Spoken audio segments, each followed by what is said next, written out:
जानने वाले हैं डिंगो वर्ल्ड की सेकंड एपिसोड को। तो हम लोगों ने पिछले एपिसोड में देखा था कि पावर का मिसयूज करते हुए बुड्ढे जुआन ने यहाँ पे रूल्स को ऐसे सेट किया था कि किसी भी तरीके से सीचन और उसकी जो भी टीम थी वो यहाँ पे कभी भी क्वालिफाई नहीं कर सकती थी। सीचन को समझ में आ जाता है कि हाथ में हाथ धरे बैठे रहने से कुछ भी नहीं होगा, अब उसे सब कुछ अपने कंट्रोल में लेना पड़ेगा। जिसके बाद वो यहाँ पे डिंग के हाथ पैर तोड़ने को आगे बढ़ ही रहा था, उससे पहले यहाँ पे लिंगो आ जाती है और उसी के पीछे से प्रिंसिपल। जिसके बाद वो दोनों मिलकर यहाँ पे जुआन को हिंदी में समझाते हैं कि फेयरनेस कितनी जरूरी है लाइफ के लिए। तो जुआन को सब कुछ समझ में आ जाता है इससे पहले कि उसकी भी तस्वीर तोड़ दी जाती, लेकिन उसे जो काम निकलवाना था उसने काम निकलवा दिया था। जितने भी पावरफुल लोग थे उन सभी लोगों ने यहाँ पे अपनी टीम पहले ही बना ली थी, तो सेचन के पास कोई टीम अप करने के लिए बचा ही नहीं हुआ था, सिर्फ सेचन और उसके 3 दोस्त जो कि यहाँ पे लुटाया के मारे जाते हैं। तो जुआन को लगता है इतना ही काफी है डिंग की यहाँ पे मदद करने के लिए। इसके बाद सेचन और उसकी टीम ने यहाँ पे क्वालिफाई किया और लोगों ने डी रैंक की रंजन को यहाँ पे चूज किया था। सेचन के दोस्त पहले तो नानुकुर कर रहे थे, लेकिन बाद में उन्होंने भी यहाँ पे हाँ बोल दी थी। इसके बाद सेचन ने उन लोगों से बोला था कि वो इस साल यहाँ पे MVP बनना चाहता है और यही पे हमारा एपिसोड खत्म हो गया था।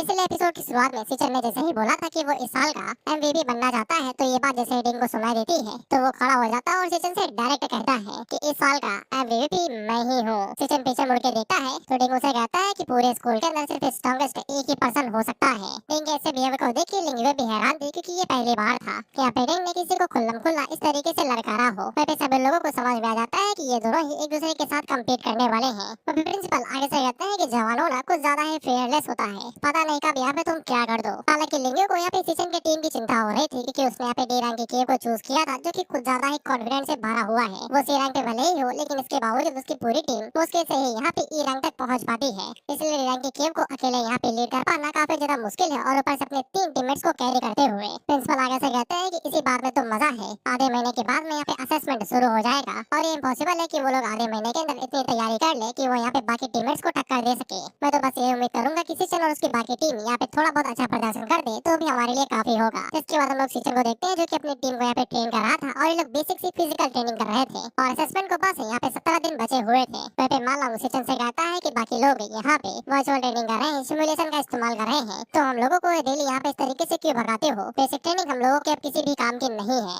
सीचन लोगों से कहता है कि जिस सिचुएशन के अंदर वो लोग हैं इस टाइम में वो लोग कितनी भी यहाँ पे वर्चुअल कॉम्बैट प्रैक्टिस कर ले, कितना ही सिमुलेशन ले ले, ये उनके किसी भी काम नहीं आने वाला है, क्योंकि वो सब कुछ यहाँ पे थ्योरेटिकल प्रैक्टिस ही होगी। सीचन लोगों को समझाता है कि जब वो लोग एक अननोन डीमन केव के अंदर जाएंगे तब उनका सामना ऐसे मॉन्स्टर से होगा जिनको उन लोगों ने कभी भी नहीं देखा होगा। एक ही झटके के अंदर डर उनकी नसों के अंदर भर जाएगा और वो खून के साथ में बहने लगेगा। तब उनकी किस्मत ये चीज डिसाइड नहीं करेगी कि उन लोगों ने क्या क्या प्रैक्टिस की है, क्या क्या थ्योरी पढ़ी है और क्या क्या सिमुलेशन लिया है। कोई भी टेम्परेरी कॉम्बो स्किल उनके काम नहीं आने वाली उस लास्ट सेकंड के अंदर। जो चीज उनके काम में आएगी वो होगा तुम्हारा इंस्टिंक्ट्स। सीचन उन लोगों से कहता है स्टैंडिंग से हम लोगों को मिला है स्टैमिना, रिएक्शन स्पीड और एक्सप्लोसिव पावर। ये सब कुछ तुम्हारी बॉडी के इंस्टिंक्ट्स को इंप्रूव करने में मदद करेगा। स्कूल की तरफ से हम लोगों को जो यहाँ पे ट्रेनिंग सिमुलेशन मिल रहा है वो बहुत ही ज्यादा लिमिटेड है, लेकिन ये चीज तुम लोगों की बहुत ही ज्यादा काम आएगी, क्योंकि ये रियल है और जब तुम लोग केव के अंदर जाओगे तो यही चीज तुम्हारे काम आएगी। लेकिन बदकिस्मती से हम लोग अभी भी यहाँ पे पीछे रहेंगे, क्योंकि ऑर्डिनरी लोग भले डेविल्स केव के अंदर नहीं जा सकते कॉम्बैट ट्रेनिंग के लिए, लेकिन जिनके पास यहाँ पे एडवांटेजेस है, प्रिविलेज है और सारे एक्स्ट्रा ऑर्डिनरी लोग उनके पास यहाँ पे मौके होंगे। जिसके बाद हम लोग डिंगो देखते हैं जो कि रियल डेविल केव के अंदर था और वो वहाँ पे प्रैक्टिस कर रहा था, वो भी रियल कॉम्बैट सिमुलेशन के साथ में। और सीचन आगे से कहता है कि वो सभी लोग हमारे बीच का जो गैप है वो और भी ज्यादा बढ़ा देंगे, ताकि उनकी पोजीशन हमेशा के लिए ऊपर रहे। उनके पैदा होते ही उनके पास ऐसी चीजें रहती हैं जो बाकियों के पास लाइफ टाइम तक नहीं रहती।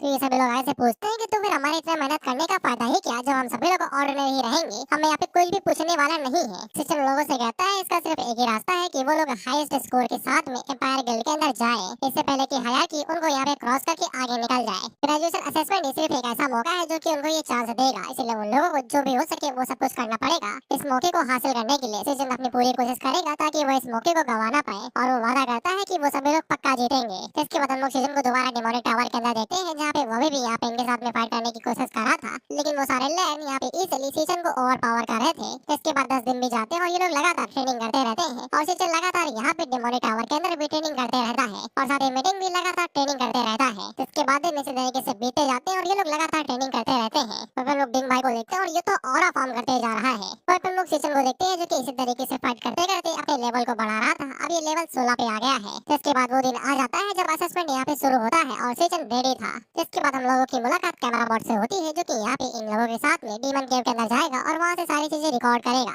इन लोगों को रिस्ट बैंड भी दिया गया है जो कि इनकी सेफ्टी के लिए है। अगर इन लोगों को लगता है कि भैया नहीं कर सकते तो रिस्ट बैंड तोड़ो और तुरंत बाहर आ जाओ, लेकिन तुम लोग ग्रेजुएशन एग्जाम फेल कर दोगे। वहीं हम इन चारों को देखते हैं तो इन दोनों की तो भाई बॉडी बन गई थी, वो भी रियल वाली, सिर्फ 17 दिनों के अंदर ही। लोल्ले सोल्ले देख रहे हो तुम इनके। इसके बाद इनके लिए यहाँ पे डीमन केव का दरवाजा खोल दिया जाता है और ये लोग एंटर हो जाते हैं अंदर। इसके बाद हम लोग प्रिंसिपल को देखते हैं जो कि खास गेस्ट को इनवाइट करने के लिए जाते हैं। प्रिंसिपल सबसे पहले चेयरमैन गॉन्ग से मिलते हैं जो कि डिंग और गॉन्ग दोनों के ही फादर हैं और ये एम्पायर गिल्ड के को फाउंडर हैं। फिर लोग बाकी लोगों को देखते हैं जो कि आगे से इन सभी लोगों को यहाँ पे देख रहे थे कि कौन कौन आया है भाई। जिसके बाद यहाँ पे एक लिमोजिन थी और वो सब सोच रहे थे कि इसके अंदर कौन है भाई। जिसके बाद उस लिमोजिन के अंदर से एक दूसरा बंदा बाहर निकलता है और इसके अंदर से भी मुझे वही फीलिंग आती है जो लिंगवे को देख के आती है, अनसेटलिंग, अनईजी।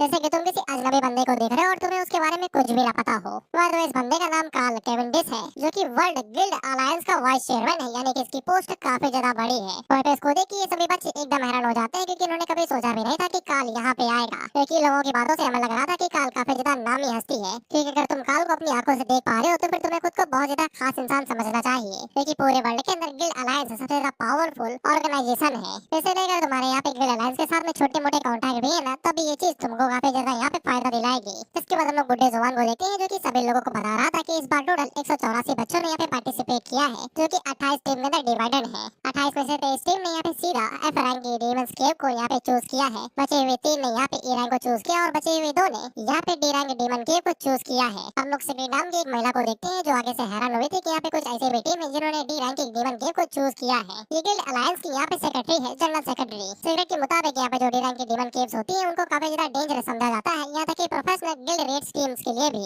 और वह प्रिंसिपल से पूछती है कि तुम सभी लोगों ने यहाँ पे अपने स्टूडेंट को अच्छे से टीच किया है डीमन केव्स के खतरों के बारे में। बुड्ढा जुबान आगे से बताता है कि उन्होंने काफी अच्छे से यहाँ पे स्टूडेंट को समझाया था, क्योंकि यहाँ पे उनके पास रियल कॉम्बैट एक्सपीरियंस की कमी होती है। तो फिर ज्यादातर लोगों ने ए रैंक ही चूज किया, लेकिन इसके बावजूद कुछ है जिन्होंने यहाँ पे डी रैंक को चूज किया है और जो कुछ है उन्होंने यहाँ पे एफ रैंक को चूज किया है। जिन टीम्स ने यहाँ पे एफ रैंक की डंजन को चूज किया है उन्हें काफी ज्यादा तकलीफ तो नहीं होगी, लेकिन जब वो यहाँ पे लॉर्ड मॉन्स्टर का सामना करेंगे तब उन्हें यहाँ पे सिंपल सी तकलीफ हो सकती है। एफ रैंक के मॉन्स्टर लॉर्ड को हराने के लिए उन्हें अपना पूरा जोर लगाना पड़ेगा। इसके बाद हम लोग दूसरी टीम को देखते हैं जो कि यहाँ पे ई रैंक डंजन के अंदर थी और जुबान आगे से कहता है लेकिन जो लोग यहाँ पे ई रैंक डीमन केव को चूज किए हैं वहाँ के बेसिक छोटे छोटे मॉन्स्टर्स की भी स्ट्रेंथ एक तरीके से एफ रैंक के लॉर्ड के बराबर की होगी। तो हम लोग वहाँ की टीम्स के हालातों को देखते हैं। ये बेचारे काफी ज्यादा घबरा गए थे इतने सारे मॉन्स्टर्स को देख के और उनके स्ट्रेंथ के बारे में तो पूछो ही नहीं। इसलिए जुबान को लगता है कि जिन टीमों ने यहाँ पे ई रैंक की डंजन को चूज किया है वो ज्यादातर उनको यहाँ पे कम्प्लीट नहीं कर पाएंगे, उन्हें यहाँ पे बाहर आना पड़ेगा। सिगरेट उन लोगों से पूछती है क्या तुम लोगों ने कोई प्रोटेक्टिव मेजर यहाँ पे ट्राई किया है अगर किसी स्टूडेंट का सामना किसी खतरे से हो जाता है। तो जुबान आगे से बताता है चिंता ना करो, हम लोगों के लिए हमारे स्टूडेंट सबसे ज्यादा प्रीशियस रिसोर्स माने जाते हैं। अब बैरगल के प्रोफेशनल्स यहाँ पे बाहर खड़े हुए हैं, अगर उन्हें कोई भी भनक लगती है कि खतरे में है कोई स्टूडेंट तो वो तुरंत ही अंदर घुस जाएंगे उनको प्रोटेक्ट करने के लिए। खाते में जो रिस्ट बैंड इन लोगों को दिया गया था वो यहाँ पे ऑटोमेटिकली खतरे को डिटेक्ट कर सकता था और स्टूडेंट खुद यहाँ पे दबा सकते थे और उनके दबाते ही वो लोग डायरेक्ट यहाँ पे केव से बाहर टेलीपोर्ट हो जाएंगे। लेकिन वो लोग यहाँ पे अपने टेस्ट को फेल कर देंगे और उन्हें यहाँ पे दोबारा टेस्ट देना पड़ेगा। सिगरेट उन लोगों से कहती है कि ऐसे हालातों के अंदर भी तुम लोगों के स्कूल में से 2 टीमों ने यहाँ पे ए रैंक की डीमन लेयर को चूज किया है। ऐसा लगता है कि तुम्हारे स्कूल के अंदर सच में टैलेंटेड बच्चे भरे हुए हैं, देखने में मजा आएगा। और फिर बुड्ढा जुबान अपने मन के अंदर सोचता है कि हाँ भरे तो हुए हैं, बस मैं ये देखना चाहता हूँ कि वो लोग कितने मिनट तक टिकते हैं। मुझे नहीं लगता है कि वो बच्चे टिक भी पाएंगे। दरअसल ये सीचन और उसकी टीम की बात कर रहा था। इसके बाद हम लोग सीचन के ग्रुप को देखते हैं जो कि यहाँ पे डी रैंक की demon cave peak of the cloud forest के अंदर आ गए थे और ये इलाका हाई रिस्क पे था। और फिर इन लोगों का सामना पहली बार किसी मॉन्स्टर से होता है तो ये लोग देख के हैरान हो जाते हैं कि ये चीज क्या है। हमें इस मॉन्स्टर के बारे में बताया जाता है तो ये शायद से बंदर और चमगादड़ दोनों का मिक्सचर था। इसके हाथों के ऊपर यहाँ पे चमगादड़ के तरह के पंख थे, तो फिर इसका नाम था घोस्ट बैट मंकी जो कि डी रैंक का क्लाउड असैसिन था। सीचन लोगों को इस घोस्ट बैट मंकी की खास बात के बारे में बताता है कि ये लोग ग्रुप के अंदर ज्यादातर हमला करते हैं और जब ये लोग डाइव मार के अपना एरियल डाइव स्पीड अटैक इस्तेमाल करते हैं तब इनकी स्पीड कई गुना बढ़ जाती है। तो हम लोगों को यहाँ पे बहुत ही अलर्ट रहना है ताकि इन लोगों के अटैक्स को डॉज कर सके। हालांकि जब ये लोग इस बारे में सोच रहे थे तभी इनके पीछे से एक मंकी हमला करता है और इनके ऊपर एरियल डाइव अटैक का इस्तेमाल करता है। सीचन उन लोगों से कहता है कि वो आ रहे हैं। तो फिर हम देखते हैं कि बेसिक ट्रेनिंग से भी इनके यहाँ पे जो इंस्टिंक्ट्स थे वो काफी ज्यादा बढ़िया हो गए थे। तो ये लोग यहाँ पे मुश्किल से ही डॉज कर रहे थे लेकिन डॉज कर ले रहे थे। कहता कि ये लोग भी हैरान हो गए थे कि इन लोगों ने यहाँ पे डी रैंक के मॉन्स्टर के अटैक को इतनी इजीली डॉज कैसे कर लिया। हालांकि तभी इन लोगों की आंखों के सामने एक मॉन्स्टर नीचे आके गिरता है जिसका सर धड़ से अलग कर दिया गया था और ये काम सीचन ने किया था। तो फिर ये लोग ये देख के हैरान हो जाते हैं कि सीचन ने अकेले यहाँ पे 3 डी रैंक के मॉन्स्टर्स को मार गिराया। तो फिर सीचन इन लोगों से कहता है कि तुम लोगों के पास इतनी स्ट्रेंथ नहीं है कि तुम इनको हैंडल कर सको, बस खुद को बचाने के ऊपर ध्यान दो, बाकी सब कुछ मैं हैंडल कर लूंगा। इसके बाद वो तेजी के साथ में यहाँ से निकल जाता है बाकी मॉन्स्टर्स के ऊपर हमला करने के लिए। तो फिर ये तीनों पीछे है कि सिर्फ खुद को यहाँ पे बचा रहे थे और सिर्फ डॉज ही कर पा रहे थे। उतने में जो ज़ू था वो एक पेड़ से टकरा जाता है और तभी तभी इसकी नजर यहाँ पे सीजन के ऊपर पड़ती है और ये अपने मन के अंदर सोचता है कि सीजन ने ट्रेनिंग इन लोगों को सिर्फ इसीलिए दी थी ताकि ये लोग खुद को यहाँ पे बचा सके, क्योंकि उसको असल में यहाँ पे इन लोगों की मदद की जरूरत थी ही नहीं, ना इनके सपोर्ट की। वो अकेले यहाँ पे ये सब कुछ करने वाला था ताकि ये लोग खुद को बचा सके, इसीलिए इनको ट्रेनिंग दी गई थी। तो फिर ये मन के अंदर सोचता है कि कमरे का मालिक मैं हूँ भाई, मैं हूँ वहाँ का असली राजा, लेकिन क्या मुझे यहाँ पे इसके ऊपर भरोसा करना पड़ेगा इस जगह से बाहर निकलने के लिए। लेकिन तभी इसकी नजर सीजन के ऊपर पड़ती है जो कि अकेला मॉन्स्टर्स को चीर फाड़ रहा था अपने लाइटिंग डैगर्स का इस्तेमाल करते हुए। हम लोग 3 मंकीज को देखते हैं जो कि एक साथ एरियल डाइव का इस्तेमाल करते हुए सीजन के ऊपर हमला करते हैं, लेकिन सीजन इन लोगों को बीच से चीर के रख देता है। वो एपिसोड अपने मन के अंदर सोचता है कि जब मालोंग ने मुझसे बोला था कि सीजन काफी ज्यादा स्ट्रॉन्ग बन गया है तो मुझे यकीन नहीं हुआ था, लेकिन अब मैं जब अपनी आंखों से देख रहा हूँ तो ये बात कोई झुठला नहीं सकता कि ये बंदा कई गुना ज्यादा स्ट्रॉन्ग है, पूरे स्कूल के अंदर सबसे ज्यादा स्ट्रॉन्ग। वो एपिसोड की आंखों के सामने जब सीजन फाइट कर रहा था तो फिर उसको सिर्फ यहाँ पे स्लाइसेस के आकार दिखाई दे रहे थे, जैसे कि कोई लाइन खींच रहा हो और उतने में मॉन्स्टर कट के नीचे गिर रहे थे। वो एपिसोड को ये बात हजम नहीं होती कि उन लोगों को सीजन के ऊपर इतना ज्यादा रिलाई करना पड़ रहा है, उसे ये बात हजम नहीं हो रही थी। तो उतने में एक मॉन्स्टर इन लोगों के ऊपर एम्बुश करने की कोशिश करता है तो ये लोग जल्दी से हटके उसे डॉज करते हैं, लेकिन हम लोग जाओ को देखते हैं जो कि इस बार डॉज करने के साथ में अपनी एबिलिटी का इस्तेमाल करते हुए उस मॉन्स्टर के पैर को भी पकड़ लेता है और उन दोनों से कहता है कि हम लोग यहाँ पे सीजन के ऊपर पूरी तरीके से रिलाई नहीं कर सकते, ये सिर्फ उसका ग्रेजुएशन असेसमेंट नहीं है, ये हमारा भी है। इतना बोलते ही उन दोनों को समझ में आ जाता है, जिसके बाद दोनों भी अपनी एबिलिटी का इस्तेमाल करते हुए उस मॉन्स्टर के ऊपर हमला करते हैं। ये आगे से यहाँ पे फ्लोरा चार्ट डिवाइन लॉ का इस्तेमाल करते हुए उस मॉन्स्टर को यहाँ पे पकड़ लेता है और उसको यहाँ पे दबोचने की कोशिश करता है, लेकिन इस बंदर की स्ट्रेंथ उनसे कई गुना ज्यादा थी तो ये इजीली उन बेलों को तोड़ देता है और आजाद हो जाता है और साथ ही में जाओ को भी खाने वाला दे देता है।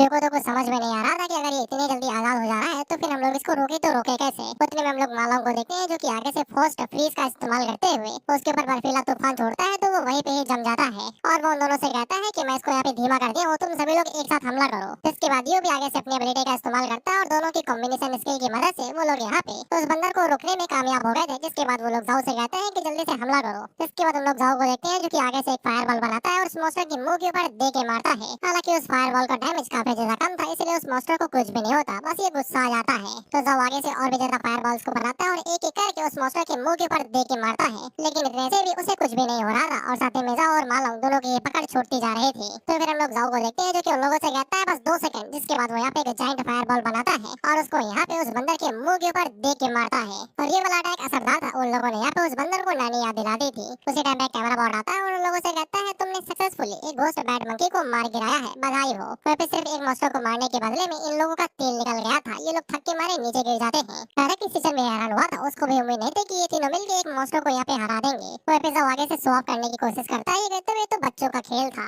लेकिन जब वो अपने सामने सीजन को देखता है इसने अकेले पूरा का पूरा ग्रुप ही निपटा दिया था तो उसका और थोड़ा सा छोटा हो जाता है। लेकिन bro you have my respect. I mean कितने हरामखोर देखे हैं मानवा के अंदर जो कि सिर्फ एमसी से चिपके रहते हैं डंजन क्लियर करवाने के लिए, but bro you have my respect. फिर कैमरा बॉट उन लोगों को बता देता है कि तुम लोग इस डंजन के जितने भी मोब बॉस हैं उन सबको निपटा दिया है, अब बस तुम लोगों को यहाँ पे बॉस को निपटाना है, जिसके बाद तुम डंजन को क्लियर कर दोगे। फिर तुम लोग जुबान को देखते हैं, इसका मुंह खुल गया था। ये सब कुछ देख के साला इनके पास तो बिल्कुल जीरो कॉम्बैट एक्सपीरियंस था, लेकिन इसके बावजूद इन्होंने यहाँ पे डी रैंक के डंजन के जितने भी मॉन्स्टर थे उनको मार गिराया। फिर बेटिंग के जो फादर थे वो भी आगे से अपना मुंह नहीं खोल पा रहे थे। तो हम लोग काल को देखते हैं जो कि आगे से यहाँ पे सीजन की तारीफ करता है और उसे कहता है इसको देख के मुझे कुछ पुरानी जान पहचान याद आ रही है। कई सारी पॉसिबिलिटी है, शायद से ये इसके फादर को जानता है और फिर इसके पेरेंट्स को। सीजन के माँ बाप नहीं है, वो मर चुके हैं जहाँ तक ऑथर ने बताया है, बाकी शायद से ये भी सीजन की तरीके टाइम ट्रेवल करके आया हो सकता है। कई सारी पॉसिबिलिटी है और वो कहता है कि वो सीजन का नाम अच्छे से याद रखेगा। जिसके बाद हम लोग यहाँ पे टिंग के फादर को देखते हैं और इनका मुंह बन रहा था। जुबान को जैसे ही पता चलता है तो वो कैमरा को तुरंत यहाँ पे टिंग की तरफ स्विच करता है और उन लोगों से कहता है कि दूसरी टीम को भी तो देखो, उन लोगों ने भी आधा रास्ता यहाँ पे क्लियर कर दिया है। इसके बाद हमें टिंग का यहाँ पे पूरा सूट दिखाया जाता है, जिसको देख के सिगरेट आगे से कहती है कि इन लोगों की जो कोऑर्डिनेशन है वो बहुत ज्यादा स्मूथ है, बिल्कुल एक प्रोफेशनल गिल्ड रेड टीम की तरीके। काल भी आगे से कहता है कि इस साल के यहाँ पे जो ग्रेजुएशन है, जो ग्रेजुएट होने वाले हैं वो इतने भी बुरे नहीं है। जिस पे बुढ़ा जुआन अपने मन के अंदर सोचता है कि खेल तो अभी शुरू हुआ है, खत्म ही कहाँ हुआ, असली मजा तो अब आएगा। इसके बाद हम लोगों को टिंग की डीमन लेयर के बारे में भी बताया जाता है। उसके डीमन केव का नाम है टॉक्सिक वेन कैवर्न, जहाँ पे हम लोग देखते हैं कि उनके ऊपर कई सारे मियास्मा पॉइजन मशरूम हमला कर देते हैं और ये सभी डी रैंक के फ्लोरा वॉरियर थे। हम लोग इनकी टीम मेंबर को देखते हैं जो कि आगे से अपना गिटार बजा रही थी और ये भी फ्लोरा वॉरियर ही है, बेसिकली मैजिशियन है और ये अपने मैजिक का यूज करते हुए यहाँ पे जैसे जैसे गिटार बजाती वैसे वैसे यहाँ पे जो मशरूम थे उनका स्टैमिना, स्ट्रेंथ और स्पीड लो होते जाता। जिसके बाद हम इन्हीं की टीम के एक मेज को देखते हैं जो की एक स्टार मेज था, वो आगे से अपनी एबिलिटी का इस्तेमाल करते हुए इन सभी मॉन्स्टर्स को एक साथ ले आता है इकट्ठे। जिसके बाद हम लोग डिंग को देखते हैं जो कि आगे से अपनी स्वॉर्ड स्किल और साथ ही में मैजिक और जो भी इसके पास था उसका इस्तेमाल करते हुए एक दो स्लाइसेस मारता है और एक बार में ही जितने मॉन्स्टर थे उन सभी को यहाँ पे खत्म कर देता है। डिंग का प्रोफेशन एक न्यूक्लियर वॉरियर का है और इसने इजीली यहाँ पे उन सभी को हरा दिया था। वहीं पर हम लोग इस स्टार मेज को देखते हैं, इसे लग रहा था कि इसने सही रास्ता चूज किया है। डिंग को यहाँ पे चूज करके इन्होंने यहाँ पे पहले ट्रेनिंग भी की थी रियल डीमन लेयर के अंदर जाके और वहाँ के बॉसेस का भी सामना किया था, जिसके लिए यहाँ पे इनका जो कोऑर्डिनेशन था वो काफी ज्यादा इजी हो गया था। पर स्टार मेज को ये लग रहा था कि उसने यहाँ पे डिंग को फॉलो करके काफी ज्यादा अच्छा किया है, क्योंकि इस तरीके से उसकी जिंदगी का रास्ता बहुत ज्यादा क्लियर हो जाएगा और इस तरीके से वो लोग यहाँ पे गारंटीड चैंपियन बन जाएंगे। वो तो हम देख लेंगे। इसके बाद हम लोग सीजन को देखते हैं जो कि बीहड़ में लगातार आगे बढ़ते हुए जा रहा था। इसके बाद वो लोग यदि एपेक्स नाम की एक जगह पे आ जाते हैं जहाँ पे एक बहुत बड़ी झील थी और बीच में एक पेड़ था जहाँ पे एक बहुत बड़ा आइस घोस्ट एप बैठा हुआ था और ये भी क्लाउड वॉरियर है और इसने यहाँ पे कई सारे घोस्ट बैट मंकीज को खा लिया था अपना खाना समझ के। मालूम उसको देख के आगे से कहता है कि हम इससे भिड़ने वाले हैं क्या, ये है फाइनल लॉर्ड। वही भी यू आगे से कहता है कि इसने एक झटका में मार दिया ना हम लोग 10 बार मर जाएंगे, इतना दम होगा इसके डोलों में। उतने में जो एप था उसकी नजर इन तीनों के ऊपर पड़ जाती है तो मालूम की सबसे पहले फटी। इसके बाद वो डायरेक्ट इनकी तरफ यहाँ पे दौड़ लगा देता है हमला करने के लिए, लेकिन हम लोग सीजन को देखते हैं जो कि उल्टा एक की तरफ दौड़ लगा देता है और उसके मुंह के ऊपर अपनी लात दे के मारता है, जिससे वो टप्पे खाते हुए दूसरी तरफ जाता है। लेकिन सीजन उससे पहले ही दूसरी जगह पे पहुंचता है और उसके नीचे गिरने से पहले ही वो इसके मुंह के ऊपर घूंसों की बरसात कर देता है, जिसके बाद वो इसको यहाँ पे किस्तों में बांट देता है अपने डैगर का इस्तेमाल करते हुए। जिसको देख के मालूम आगे से कहता है ये तो इजीली एग्जीक्यूट हो गया भाई, हमें लगा था हमारा तेल निकल जाएगा। तो सीजन को हर एक मॉन्स्टर को मारने के बदले में कुछ ना कुछ यहाँ पे ड्रॉप आइटम मिला था जो कि मॉन्स्टर का हिस्सा था जिसको वो बेच के यहाँ पे पैसे कमा सकता था। और ऑफ कोर्स सीजन के तरीके हमें भी समझ में आ गया था कि ये डीमन एप यहाँ पे असली लॉर्ड नहीं है, क्योंकि अभी तक यहाँ पे कोई भी नोटिफिकेशन नहीं आया था, क्योंकि इस एप ने थोड़ा सा ही बस एक्सपीरियंस पॉइंट दिया था और कुछ भी नहीं। उतने में तो चीखते हुए कहता है कि इस तरफ देखो यहाँ पे कई सारे माना स्टोन है। तो सीजन उस तरफ देखता है तो फिर जिस पेड़ के पास में वो एप बैठा हुआ था उसके अंदर कई सारे माना स्टोन थे।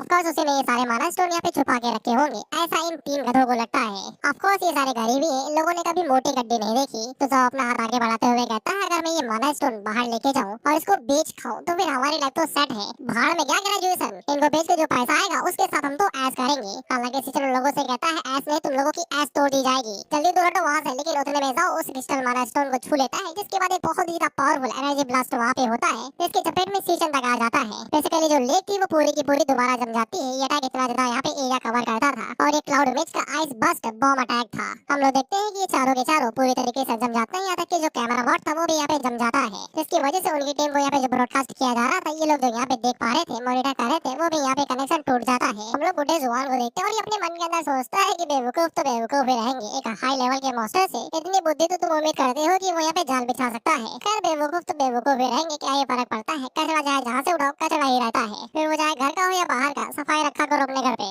बुढ़े जुआन को जैसे ही देखता हूँ मेरे मन के अंदर बस एक ही चीज आती है।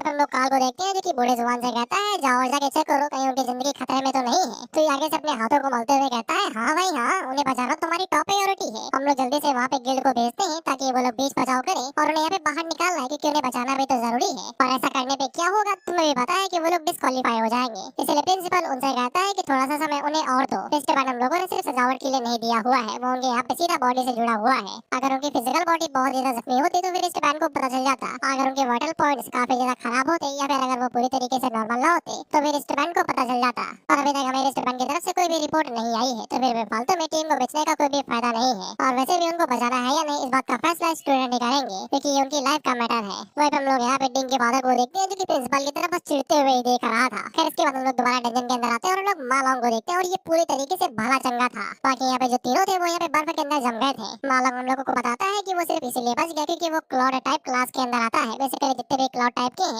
उन सभी के पास यहाँ पे कुछ ना कुछ थोड़ा सा रेजिस्टेंस रहता है फ्रेज के खिलाफ में, इसलिए मालोंग यहाँ पे पूरी तरीके से बच गया, नहीं तो ये लोग पूरी तरीके से वाइप आउट हो जाते हैं। और अगर तुम लोग सोच रहे हो कि यहाँ पे सीजन के पास भी तो ये वाली क्लास है तो फिर वो क्यों जम गया, वो टाइम पे वो सिर्फ वहाँ पे लाइटनिंग फॉर्म का इस्तेमाल कर रहा था, उसने अपनी क्लास स्विच नहीं की थी इसीलिए लपेटे में आ गया। पहले मैं गाली देने ही वाला था ऑथर को, लेकिन बाद में मैंने बुद्धि चलाई और मुझे समझ में आ गया क्यों सीजन यहाँ पे जम गया। खैर हम लोग उसी टाइम पे मालोंग के सामने उसकी मौत को देख पाते हैं क्योंकि यहाँ पे जो फाइनल बॉस था वो आता है, जो कि पागलों की तरीके हंस रहा था खी करते हुए। वहाँ पे लॉर्ड का भाई क्या डिजाइन है, माशाल्लाह भाई, इसको बना दिया एकदम। एडवेंचर टाइम की उस बर्फीले किंग की याद आ गई। उसका मुकुट चुरा लो तो उसकी शक्ति गायब। मालूम ने इसके बारे में इंसाइक्लोपीडिया के अंदर पढ़ा हुआ था। ये क्लाउड मेज है जिसके पास यहाँ पे अटैक स्किल और साथ ही में कंट्रोल दोनों की एबिलिटी है। बेसिकली ये इसको मैनिपुलेट भी कर सकता है और स्नो का एक तरीके से यहाँ पे तूफान भी ला सकता है। ये एक नंबर का निहायती कमीना और चालाक है। इसको यहाँ पे अपने शिकार के साथ में खेलने में मजा आता है जब तक वो अपना दम नहीं तोड़ देते। ये उन्हें एकदम से नहीं मारता, उनके साथ खेलता उन्हें तड़पाता है। The first bone skeleton king, और ये था इस डंजन का असली लॉर्ड। खैर मॉलॉग तुरंत यहाँ से भागता है क्योंकि उसे अच्छे से पता है कि वो इसका सामना नहीं कर सकता। सिर्फ और सिर्फ सीजन इसको हैंडल कर सकता है। तो फिर मॉलॉग को जितनी जल्दी हो सके उतनी जल्दी सीजन को यहाँ पे आजाद करना पड़ेगा। और जैसा कि मैंने अभी बताया कि यहाँ पे जो लॉर्ड है उसे यहाँ पे अपने शिकार के साथ में खेलना पसंद है, इसलिए वो यहाँ पे मॉलॉग को एक बार में नहीं मारता बल्कि उसके पैर के अंदर अपनी आइस को घुसा देता है, जिससे मॉलॉग नीचे गिर जाता है और आगे से दर्द में चीखने लगता है। तो फिर यहाँ पे इस बॉस को मजा आ रहा था। वो क्रिस्टल लाइट सीधा यहाँ पे मॉलॉग की उस जगह पे घुसी थी जहाँ पे नस चढ़ती है पैरों में। इसलिए रेस्ट पॉइंट डिटेक्ट कर लेता है और उसे कहता है कि तुम्हें यहाँ पे गिव अप करना है क्या।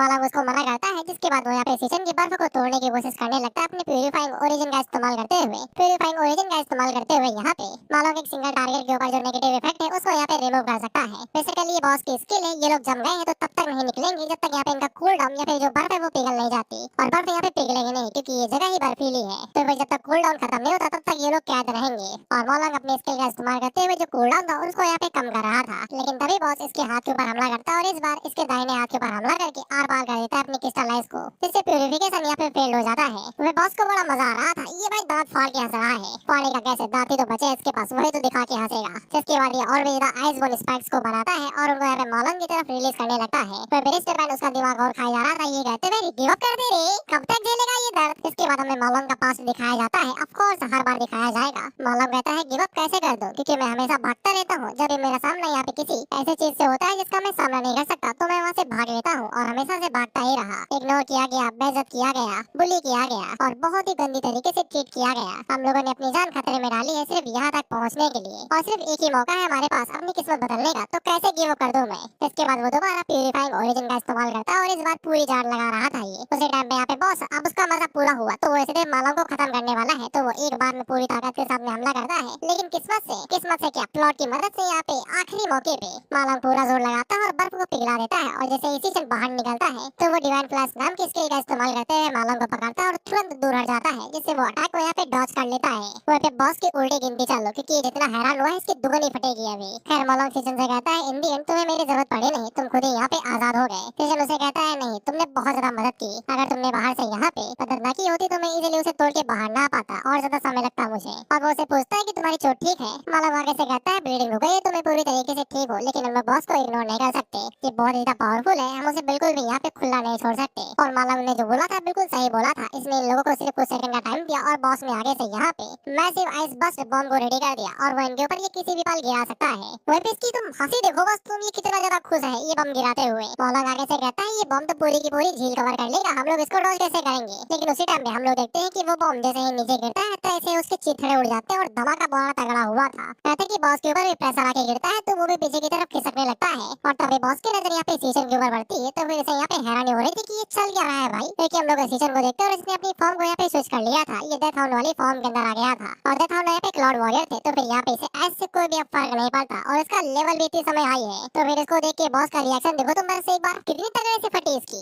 जबरदस्त। और ये कैसे चीख देता है, कहते अरे मोरी मैया, इसी तरीके से ये चीखा। मैं लिख के देता हूँ ये बात। मॉलॉग बेसी से हैरान हुआ था और वो सीजन से कहता है कि तुम तो यहाँ पे एक दूसरी टाइप की पावर को निकाल रहे हो, तुम्हें तो लाइटनिंग असैसिन होना चाहिए था ना। अब मुझे ये मत है ना कि तुम यहाँ पे करोड़ों में से कोई एक हो जिसके पास यहाँ पे डुअल क्लास रहती है और तुम डुअल क्लास अवेकनर हो। लेकिन हम लोग सीजन को देखते हैं कि मॉलॉग को झटका नहीं सीधा उसको हार्ट अटैक ही देना चाहता था, क्योंकि ये आगे से कहता है कि ये मेरी ही गलती है कि मैंने तुम तीनों को खतरे में डाला, लेकिन अब मैं और ज्यादा तुम्हें खतरे में नहीं डालूंगा। जिसके बाद ये रक्षा भैया वाली फॉर्म के अंदर यहाँ पे स्विच मारता है और ये जैसे ही रक्षा भैया वाली फॉर्म के अंदर स्विच मारता है तो फिर इसकी स्ट्रेंथ, स्टैमिना वगैरह वगैरह कितना बढ़ जाता है मुझे बताने की जरूरत नहीं है। तो अपन लोग मॉलॉग का रिएक्शन देखते हैं और इसकी फटके चार है। ये मन के अंदर सोचता है कितने राज दबाए बैठे हैं अभी, ये मत कहना कि लिंगी हमारी पहले ही भाभी बन चुकी है और तुम्हारा चक्कर चल रहा है उसके साथ में। खैर मॉलॉग का इस तरीके से हैरान होना बिल्कुल सेंस बनाता है, क्योंकि अवेकनर या फिर मुश्किल से ही बन पाते हैं। लाखों में से किसी एक को मौका मिलता है और अवेकनर के पास सिर्फ एक ही क्लास रहती है जो उनकी जिंदगी के साथ हमेशा के लिए जुड़ जाती है। लेकिन बहुत रेयर में से रेयर केस ऐसे होते हैं जहाँ पे करोड़ों में से किसी ऐसे के पास एक मौका आता है कि वो अवेकनर दो क्लास को यहाँ पे अवेकन करे, जो उनको बहुत ही रेयर और स्ट्रॉन्ग एग्जिस्टेंस के अंदर बदल देता है, जिनको डुअल क्लास अवेकनर्स माना जाता है। बहुत ही ना बराबर यहाँ पे लोग होते हैं जिनके पास डुअल क्लास अवेकनर टाइटल होता है। अगर ये टैलेंट किसी के बारे में पता चल जाए या फिर डिस्कवर किया जाए तो फिर कई सारी पावरफुल गिल्ड उनको यहाँ पे ज्वाइन करवाने या फिर रिक्रूट करने के लिए उनके पैर तक चाटने तक रेडी हो जाती है। But my dude, my brother, my भाई के पास तीन क्लास है, लाइटनिंग असैसिन, डेथ हाउंड, और ये वाली के दोबारे में पता ही नहीं कि कहां से निकाली भाई तुमने। और ऊपर से तीनों की तीनों यहाँ पे जबरदस्त है, कोई भी कमजोर नहीं, तीनों का ऑरा हाई पे है। तो तुम लोग सीजन को देखते हैं जो कि रक्षावैया वाली फॉर्म के अंदर स्विच मारते हैं। ये सबसे पहले अपने स्ट्रेंथ को एकदम मैक्स पे लेके जाता है, इसके बाद ये बॉस के ऊपर पूरी ताकत के साथ में चार्ज करता है और बॉस के ऊपर बस एक ही स्लैश मारता है। तो फिर मॉलंग अपने मन के अंदर सोचता है इतना ज्यादा खतरनाक ऑरा तो यहाँ पे वो मॉन्स्टर नहीं दे रहा था जितना सीजन की ब्लेड से अकेले निकल रहा है। तो तुम लोग मॉन्स्टर को दिखाया जाता है और इसकी तिवारा फटी, ये तिवारा चीखता है, मुड़ी भैया जाने लोगे क्या भाई, कितना रखा है तुम्हारे पास, ये मत कहना चौथी फॉर्म में उसे खत्म करोगे मुझे, ये तो सिर्फ टचअप था। हम लोग सीजन को देखते हैं और ये जोक नहीं कर रहा भाई, ये आगे से जानते हो क्या अप्लाई करता है, ट्रिपल ग्रेविटी स्ट्राइक मोड, जिसके बाद हाइपर मास मोड, यानी कि स्ट्राइक इतनी ज्यादा पावरफुल है कि ये साला धरती चीर दे बीच से। तो स्केलेटन भैया किस खेत की मूली है, इनके तो दो टुकड़े हो जाते हैं एक ही झटके के अंदर, जिसके बाद किस्तों में नीचे बिखर के गिरता है। तो फिर सीजन को इकट्ठे 5000 एक्सपीरियंस पॉइंट मिलते हैं और ये दोबारा लेवल अप कर लेता है और साथ ही में से आइसबॉर्न स्पाइक भी मिलते हैं रिवॉर्ड के तौर पे, जो कि ड्रॉप आइटम है। तो फिर मॉलंग सीजन से कहता है मेरे दोस्त तुम तो यार हीरो हो यार, अगर मैं तुम्हें यहाँ पे भैया बोला तो कोई दिक्कत तो नहीं है, तुमने तो बस एक झटके के अंदर इसको निपटा दिया, सी रैंक का मॉन्स्टर है ये। तो फिर सीजन के रिएक्शन से पता चलता है कि वो इसको डिवोवर करना चाहता है। तो वो मॉलंग से कहता है कि वो दोनों अभी भी जमे हुए हैं, अगर तुम्हारे अंदर एनर्जी बची हुई तो फिर जाओ जाके उन्हें बचाओ भाई। तो मॉलंग को याद आता है कि वो तो उन दोनों के बारे में भूल ही गया भाई, जिसके बाद वो भागते हुए जाता है उन दोनों को बचाने के लिए। ये कहते हुए भैया रुको रो आ रहा हूँ मैं। इसके बाद सीजन स्केलेटन बॉस के मुंह की तरफ देखता है जिसके ऊपर डिवोरेबल का नोटिफिकेशन आ रहा था। तो सीजन उसको भी यहाँ पे डिवोवर कर लेता है और इसको डिवोवर करने के बाद में इसको यहाँ पे बोन स्केलेटन किंग का कार्ड मिलता है, जो कि यहाँ पे डेथ हाउंड से ज्यादा स्ट्रॉन्ग था, लेकिन लाइटनिंग असैसिन और रक्षा भैया वाली फॉर्म से ज्यादा स्ट्रॉन्ग नहीं था। लेकिन कुछ ना से तो कुछ ही बेहतर है। जिसके बाद सीजन यहाँ पे उस कैमरा बोर्ड की तरफ देखते हुए सोचता है कि अभी तक उसने जो भी यहाँ पे कुछ दिखाया वो सब कुछ बाहर पब्लिक के अंदर नहीं जाएगा, सिर्फ मॉलंग को पता रहेगा और मॉलंग तो बताएगा नहीं किसी को, इसलिए सीजन को अभी किसी बात की चिंता नहीं करनी है। उसी टाइम पे सीजन के पास में नोटिफिकेशन आता है कि उसकी क्लास की जो प्रोफेशनसी है उसको यहाँ पे इंक्रीज कर दिया गया है, यानी कि उसको यहाँ पे एक स्टार मिलता है जिसको वो अपने हिसाब से यहाँ पे ऐड कर सकता है, जिससे सीजन हैरान होता है क्योंकि उसे पता ही नहीं था कि वो अपनी क्लास की प्रोफेशनसी यानी कि जो काबिलियत है उसको भी इंक्रीज कर सकता है। जिसके बाद हम लोगों को डिंग की टीम का हाल दिखाया जाता है। हम लोग देखते हैं कि यहाँ पे जायंट डिवरिंग फ्लोरा से हुआ था। फ्लोरा को तुम लोग एक तरीके से फूल समझ लो, ये भी मेस था। ये सभी मिलकर उसको यहाँ पे रेस्टेन करने की कोशिश कर रहे थे ताकि वो हिले डुले नहीं और यहाँ पे डिंग को मौका दे सके फाइनल स्ट्राइक मारने का। हालांकि इस फ्लोरा की ताकत काफी ज्यादा थी, यहाँ पे जो स्टार वॉरियर था उसके भी पसीने निकले जा रहे थे। वो कहता है कि उन लोगों ने आज तक कभी भी ऐसे मॉन्स्टर का सामना नहीं किया जब वो लोग यहाँ पे ट्रेनिंग डेमन लेयर के अंदर गए हुए थे, यहाँ तक कि वो लोग उसके डिफेंस को भी तोड़ नहीं पा रहे, वो इजीली यहाँ पे इनके अटैक्स को टैंक कर रहा है। इसके बाद वो इनके ऊपर अपनी बेल से हमला करता है और एक झटके के अंदर ही इनको नीचे गिरा देता है। इसलिए सभी आगे से कहते हैं कि हम लोग क्या करें, इसके खिलाफ तो हमारे जीतने की कोई चांस ही नहीं है। जिस पर स्टार वॉरियर आगे से कहता है कि वो लोग सिर्फ अपने गिल्ड मास्टर के ऊपर ही भरोसा कर सकते हैं। इसके बाद हम लोग डिंग को देखते हैं जिसके ऊपर 2 मेज लगे हुए थे और वो उसको यहाँ पे बफ देने की कोशिश कर रहे थे, जैसे इसके स्ट्रेंथ भरपूर मात्रा में बढ़ जाते हैं। ये उन दोनों से कहता है इतना काफी है। जिसके बाद वो तेजी के साथ में फ्लोरा मॉन्स्टर की तरफ आगे बढ़ जाता है और उसके ऊपर एक जोरदार स्ट्राइक मारता है। जिसके बाद न्यूक्लियर वॉरियर वाली पावरफुल स्किल का यूज करते हुए उस फ्लोरा मॉन्स्टर को यहाँ पे जला देता है, जिसे के साथ डिंग की टीम ने भी यहाँ पे जो अपना मेज था उसको भी क्लियर कर लिया था, जिससे ये सभी लोग खुश हो जाते हैं। और इनको तो यही लग रहा था कि फर्स्ट पोजीशन इनको ही मिलने वाली है, लेकिन इनको ये सब कुछ करने में सिर्फ 35 मिनट लगे थे, जबकि इसी डंजन को क्लियर करने के लिए सिर्फ यहाँ पे 1 घंटे की जरूरत पड़ती है। लेकिन इन लोगों ने सिर्फ 35 मिनट के अंदर कर दिया, तो फिर इन्हें परफेक्ट स्कोर मिलेंगे। तो ऑफ कोर्स फर्स्ट पोजीशन इन्हीं को ही मिलने वाली है। जिसके बाद ये लोग बाहर निकलते हैं तो फिर यहाँ पे ऐसे कई सारे लोग थे जिन्होंने यहाँ पे अपने ऊपर गिव अप कर दिया था। तो ये भाई पूरी तरीके से ट्रॉमाटाइज हो चुके थे कि डर के मारे कांप रहे थे। इन्होंने तो पूरी तरीके से गिव अप कर दिया था कि वो दोबारा किसी डंजन के अंदर जाएंगे। तो फिर गोंकी नजर जैसे ही यहाँ पे सीजन और उसकी टीम के ऊपर बढ़ती है तो वो आगे से कहता है जैसा कि मैंने सोचा था, ये साले लूजर के लूजर ही रहेंगे। इसलिए सीजन को उंगली करने के लिए आगे बढ़ता है। ये कहते हैं ओह देखो तो ये लोग तो अपना असेसमेंट भी कंप्लीट नहीं कर पाए, तुम्हें क्या लग रहा था कि तुम सभी लोग बाहुबली हो क्या। हालांकि टिंग उसको वापस बुला लेता है क्योंकि यहीं पे ही वॉइस शेयर बना रहा था। इसके बाद हम लोग काल को देखते हैं जो कि तालियां बजाते हुए आ रहा था और वो तारीफ के पुल बांधे दे रहा था। ये कहते हुए कि तुम्हारी तो परफॉर्मेंस कमाल की थी, मैं तो धन्य ही हो गया। और वो डायरेक्ट डिंग की तरफ ही आगे बढ़ रहा था, साला बीच में खड़ा था इसलिए वो आगे बढ़ रहा था। हालांकि गॉन्ग आगे से कहता है कि देखो ये तो तुम्हारी तरफ ही आगे बढ़ रहा है, ये तो इस समय पूरी वर्ल्ड के अंदर पावरफुल मैन बना जाएगा। इसके बाद डिंग अपना हैंड से करने को हाथ आगे बढ़ाता है, लेकिन काल इसको इग्नोर करते हुए सीजन की तरफ आगे बढ़ता है और उसे कहता है कि तुम बड़े कमाल के बंदे हो यार, तुमने तो पूरा रिकॉर्ड ही सेट कर दिया। तुमने डी रैंक के डेमन के वो बस 21 मिनट के अंदर क्लियर कर दिया। यहाँ तक कि एक्सपीरियंस प्रोफेशनल भी ये चीज कर नहीं पाते हैं, उनके भी पसीने निकल जाते हैं, लेकिन तुमने कर दिखाया, जिससे गोंग को सबसे ज्यादा मिर्ची लगती है, उसकी तो चीख निकल जाती है। वो आगे से कहता है ये हरामखोर जो कि कचरा है, इन लोगों ने सिर्फ 21 मिनट के अंदर डी रैंक की डंजन को क्लियर कर दिया। तो लोग सीजन के ग्रुप को देखते हैं, ये तो धन्य हो चुके थे काल से मिलके। और सीजन यहाँ पे काल के बारे में सोचते हुए कहता है ये सबसे ज्यादा पावरफुल फिगर है इस पूरे वर्ल्ड के अंदर, लेकिन ये साला यहाँ पे क्या कर रहा है। तो फिर ये सीजन से कहता है कि मैं तुम्हारे बारे में भूलूंगा नहीं। जिसके बाद ये पीछे मुड़ के डिंग से कहता है कि तुमने में काफी अच्छा परफॉर्म किया, तुम्हारी जो लीडिंग कैपेबिलिटीज है वो इस वर्ल्ड के अंदर सबसे ज्यादा बढ़िया मानी जाएंगी इस उम्र के हिसाब से। तो वे डिंग के फादर से कहता है कि तुमने अपने बेटे को काफी अच्छे से सिखाया है। हालांकि ये तो अपने बेटे को गुस्से से घूर रहा था। इसके बाद ये तो यहाँ से कट लेता है, ये कहते हुए कि मैं चला, तुम लोग अपना बाकी प्रोसीजर कंप्लीट कर लेना। तो फिर वो प्रिंसिपल से कहता है कि आपने तो इस बार यहाँ पे जैकपॉट मारा है, दो यहाँ पे पावरफुल बंदे मिले हैं आपको। इसके बाद हम लोग बुड्ढे जुबान को देखते हैं जो कि यहाँ पे असेसमेंट के रिजल्ट को बताने के लिए आया हुआ था। और क्योंकि दोनों ही टीम ने यहाँ पे टाई किया है, परफेक्ट स्कोर मारे हैं, ऑफ कोर्स हरामी बना दिखा रहे हैं। सीजन ने कम टाइम लिया है, लेकिन इसके बावजूद ये लोग यहाँ पे जो इनाम था उसको यहाँ पे बांट देते हैं दोनों टीम्स के अंदर। हालांकि दोनों ही पास हुए हैं, दोनों को ही यहाँ पे एम्पायर गिल्ड के अंदर जाने का मौका दिया जाएगा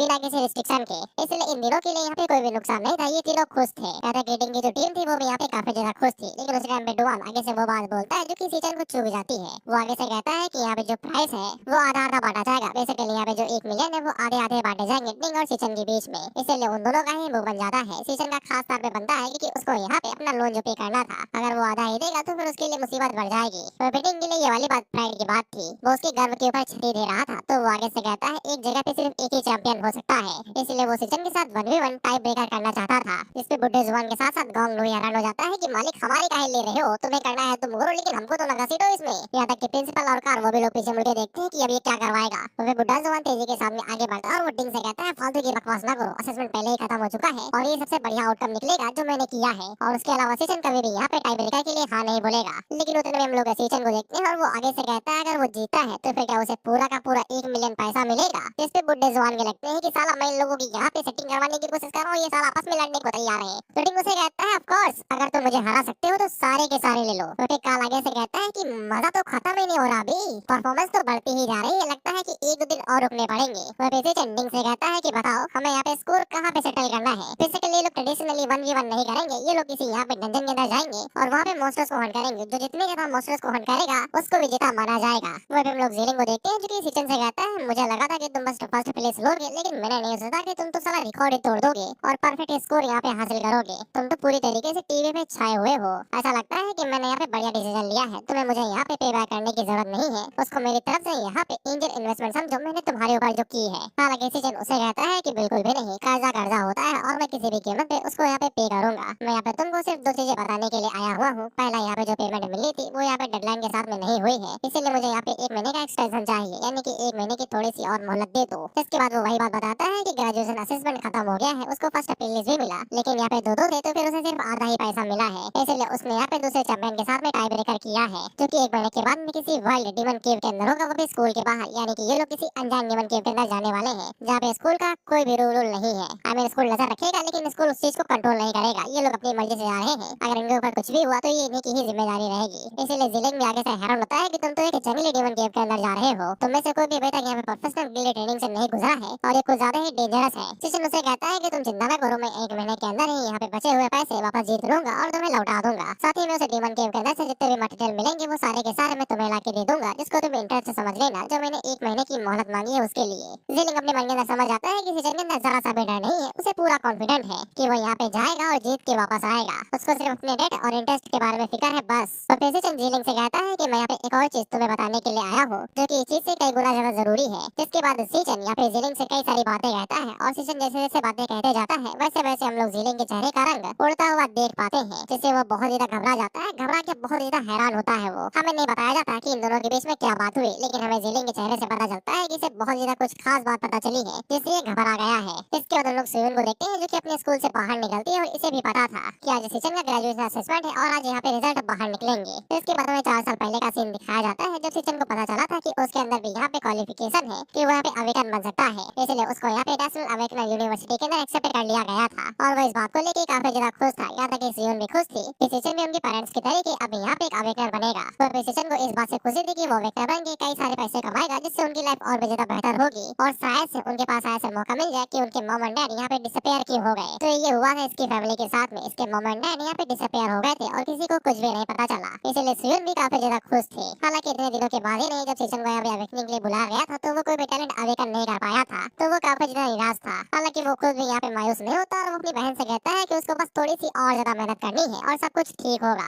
इसलिए सियोन को पता है कि सीजन ने पता नहीं कितनी ज्यादा मेहनत की, लेकिन इसके बावजूद वो यहाँ पे फेल ही रहा अपने टैलेंट को अवेकन करने में। इसलिए सियोन को लगता है कि सीजन काफी ज्यादा उदास होगा जब वो हर किसी को यहाँ पे उसे आगे निकलता हुआ देखता होगा। इसलिए वो उसको कुछ भी नहीं बताता। उसी टाइम में सियोन के पास उसकी एक फ्रेंड आती है जो कि उसे बताती है कि इस साल नेशनल अमेरिकन यूनिवर्सिटी ने दो जीनियस को बाहर निकाला है। उन दोनों ने यहाँ पे परफेक्ट स्कोर को हासिल किया है और यहाँ तक कि गिल अलायंस का प्रेसिडेंट भी वहाँ पे आया हुआ था और उनकी तारीफ की थी, वगैरह वगैरह। उतने में हम लोग देखते हैं कि यहाँ पे एक लौंडा आता है और ये हरामखोर है साला। इसको जब भी देखता हूँ चार गालियां देने का मन करता है, वो भी इतनी गंदी गंदी की यूट्यूब शर्मा जाए। तो मैं पता चलेगा कि मैंने इसको इतनी ज्यादा नफरत क्यों दी। नफरत क्या, मैं तो इसको खत्म ही कर दूं। खैर ये सियोन से कहता है कि मैंने प्राइवेट पेंट हाउस के अंदर एक रूम बुक किया है, आज रात तुम 8 बजे तक फ्री होगी ना। हालांकि सियोन के चेहरे से हमें साफ आता है कि उसका मुंह बन गया और वो बिल्कुल भी नहीं चाहती इसके साथ जाना। इसलिए वो तुरंत यहाँ से भाग जाती है और सीचन के बारे में सोचते हुए कहती है कि यहाँ पे सीचन ने कई सारे दोस्तों को देखा होगा जिन्होंने परफेक्ट स्कोर हासिल किए हैं, लेकिन शायद से वो अभी तक अवेकन भी ना हुआ हो, तो फिर उसका दिल यहाँ पे काफी ज्यादा दुखा होगा। मुझे उसके लिए यहाँ पे खाना बनाना पड़ेगा ताकि वो खुश हो जाए।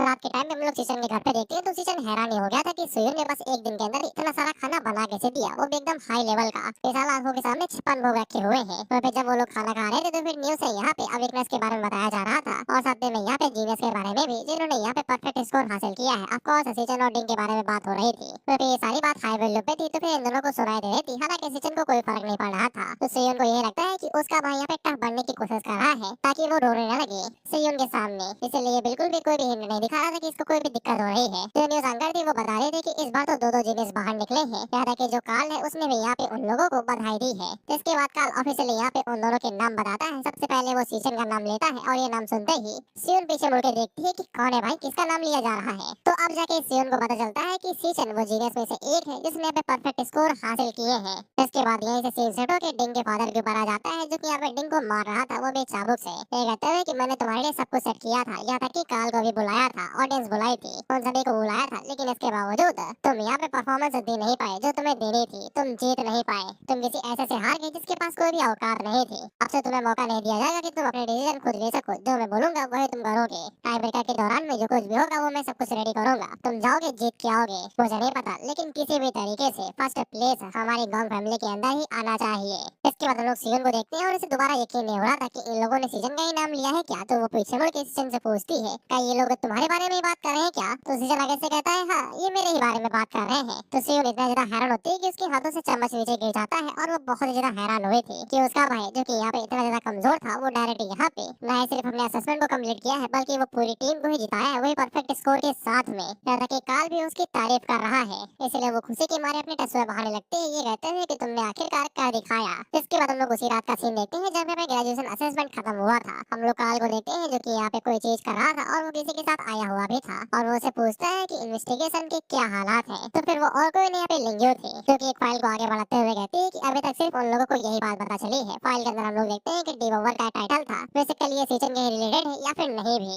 सिर्फ डिवोवर इस पे लिखा हुआ है। और हमको सही समझता है कि हम लोग इतनी जल्दी बहल जाएंगे ना बेटा ना, हम लोग बहुत हाई लेवल पे बहुत कुछ देख लिया है सामने, कुछ नया लेके आओ। खैर लिंग्यो फाइल आगे बढ़ा के यही बताते हैं कि अभी तक उन्हें यहाँ पे एक सिंगल केस नहीं मिला है किसी भी चीज का। इसलिए लिंगी को ऐसा लगता है कि उनको भी पता चल गया है कि ये लोग अपने कदम आगे बढ़ा रहे हैं, उनको यानी कि जिनको ये लोग ढूंढ रहे हैं, जिनके बारे में पता लगा रहे हैं। कार्ल उससे कहता है कि तुमने काफी अच्छा काम किया, चलो खाना खा लो। और यही बात मुझे समझ में नहीं थी कि ये साले हैं कौन, ये लोग क्या पता लगा रहे हैं, इसलिए कुछ अजीब सी फीलिंग आती है इनको देख के। तो फिर लिंगी आगे से बताती है कि उसे एक और चीज के बारे में पता चला है, उसको यहाँ पे सस्पिशियस इंडिविजुअल दिखाया है जो कि हाल ही में उसे मिला भी है और थोड़े से ही समय के अंदर उसकी जो ग्रोथ है वो कुछ ज्यादा ही हाई लेवल की है, कुछ ज्यादा ही तेजी के साथ में वो आगे बढ़ रहा है। और ऑफकोर्स ये लोग सीजन के बारे में बात कर रहे हैं क्योंकि ये पॉइंट सीधा टावर पे आया है। इसके बाद डायरेक्ट हमको सीजन दिखाया जाता है जिसका लेवल इतने समय 17 था और ये दोबारा निमोनिक टावर के अंदर आया हुआ था। तो सीजन हम लोगों को बताता है कि उसने इस जगह पे आधे महीने से ज्यादा बिताया है और उसने एक तरीके से यहाँ पे जितने मॉन्स्टर है उन सभी को वाइप आउट कर दिया था। इसलिए अब वो यहाँ पे काफी इजीली फाइट कर पाता है, यहाँ की जो हाई ग्रेविटी है उसको यहाँ पे एडजस्ट करके। साथ ही में सीजन को पता चला था अगर वो किसी क्लास को ज्यादा यूज करता है तो वो उसकी प्रोफेशनसी को यहाँ पे इंक्रीज कर सकता है। उसी हिसाब से अगर वो जिस भी क्लास को ज्यादा यूज करेगा उसकी प्रोफेशनसी यहाँ पे इंक्रीज होगी। और अभी तक सीजन की कोई भी क्लास यहाँ पे मैक्सिमम पोटेंशियल तक नहीं पहुंची है। वो सीजन स्टार को भी यूज करना सीख गया था, वो जिसमें यहाँ पे स्टार्ट के अंदर स्टार को लगा देगा। एग्जांपल के अगर वो स्पीड के अंदर स्टार को लगा दे तो उसकी स्पीड यहाँ पे बढ़ जाएगी और वो यहाँ पे एक ए रैंक की असैसिन की स्पीड तक का यहाँ पे मुकाबला कर पाएगा। लेकिन इसके बावजूद सीजन अभी तक यहाँ पे इस फ्लोर के जो लॉर्ड है बेसिकली ये लायन, उसको एक फाइनल ब्लो तक नहीं दे पाया, उसको छू तक नहीं पाया है ये। जिसके बाद हम लोग लायनस को देखते हैं जो कि सीजन के ऊपर हमला करने को आगे बढ़ते हैं। तो सीजन आगे से अपनी गॉड स्पीड का यूज करते हुए उन सभी को डॉज करते हुए डायरेक्ट यहाँ पे लॉर्ड की तरफ हमला करने को आगे बढ़ा था। तो ये कहते हुए कि वो डायरेक्ट लॉर्ड के ऊपर ही हमला करेगा, लेकिन सीजन जैसे ही लॉर्ड के पास में पहुंचता है तो लॉर्ड आगे से यहाँ पे टेलीपोर्ट मार जाता है और उससे कहीं दूर पे जाके अपना टेलीपोर्ट खोलता है और वहाँ पे निकलता है। तो फिर सीजन को यही पता चला था कि ये लगातार अपनी पोजीशन को यहाँ पे बदलते रहते हैं सिचुएशन के हिसाब से, लेकिन इनकी जो फॉर्मेशन है वो कभी भी नहीं टूटती। यानी कि लॉर्ड पीछे ही रहता है तो वो पीछे ही रहेगा और वो हमला करने के लिए यहाँ पे लायनस को भेजेगा तो फिर वही यहाँ पे हमला करने को आगे बढ़ेंगी।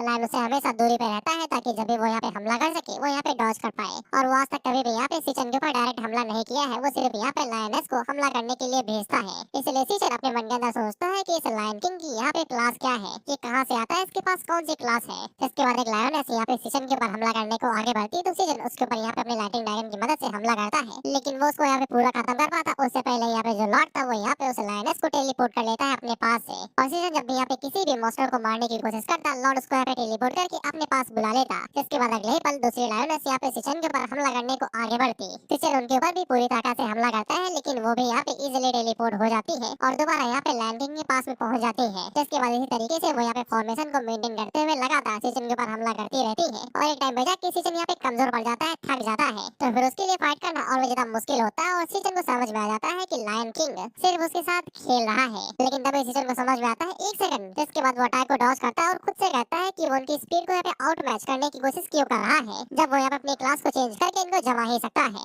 इसके बाद सीजन आगे से यहाँ पे स्केलेटन बोन वाले फर्स्ट फॉर्म वाली क्लास का इस्तेमाल करता है और आगे से ये फॉर्म लेता है फर्स्ट बॉन्ड लीच किंग, नाम बदल गया है, सॉरी फॉर दैट। तो इसके बाद हमें यहाँ पे इसकी फॉर्म भी दिखाई जाती है और इसका कार्ड भी दिखाया जाता है जो हमारे किसी काम का नहीं है, कुछ और दिखाओ। तो इसके बाद सीजन डायरेक्ट फाइट की जगह पे वो उनके ऊपर यहाँ पे स्पैमिंग का इस्तेमाल करता है और अंधाधुन उनके ऊपर यहाँ पे आइस स्पाइक क्रिस्टल बरसाने लगता है, जिससे वो सभी यहाँ पे जान बचा के भागते हैं और लायन किंग की तरफ आने लगते हैं। तो बेसिकली हम लोगों को बताता है कि जो मेजर्स रहते हैं वो क्लोज कॉम्बैट के अंदर वीक रहते हैं, लेकिन उनके पास लॉन्ग रेंज अटैक काफी ज्यादा बढ़िया रहते हैं। तो इसके बाद सीजन इसी की मदद से यहाँ पे जो आइस स्पाइक क्रिस्टल थे वो यहाँ पे लायन किंग की तरफ ही छोड़ता है। तो लायन किंग सभी के साथ में वहाँ से टेलीपोर्ट होता है और दूसरी जगह पे निकलता है, लेकिन सीजन ने अब चारों तरफ से उनको यहाँ पे घेर लिया था। और जब सीजन इन सभी को एक साथ एक जगह पे ले आता है तो वो आगे से अपना लॉन्ग रेंज अटैक रोकता है और यहाँ पे एक बहुत बड़ा आर्टिक नोवा करके एक बॉम्ब बनाता है जो यहाँ पे स्केलेटन किंग ने भी इस्तेमाल किया था। तो इसके बाद वो उस बम को यहाँ पे उनके ऊपर दे मारता है, जिससे लायन किंग की फटी। वो आगे से कहता है तो चीटिंग है यार, तुम क्लास स्विच कर लोगे, ये तो गलत बात है यार, ये हमारे बीच में डील नहीं हुई थी, तुमने कहा था तुमसे लाइटनिंग असैसिन का इस्तेमाल करोगे, ये गलत बात है।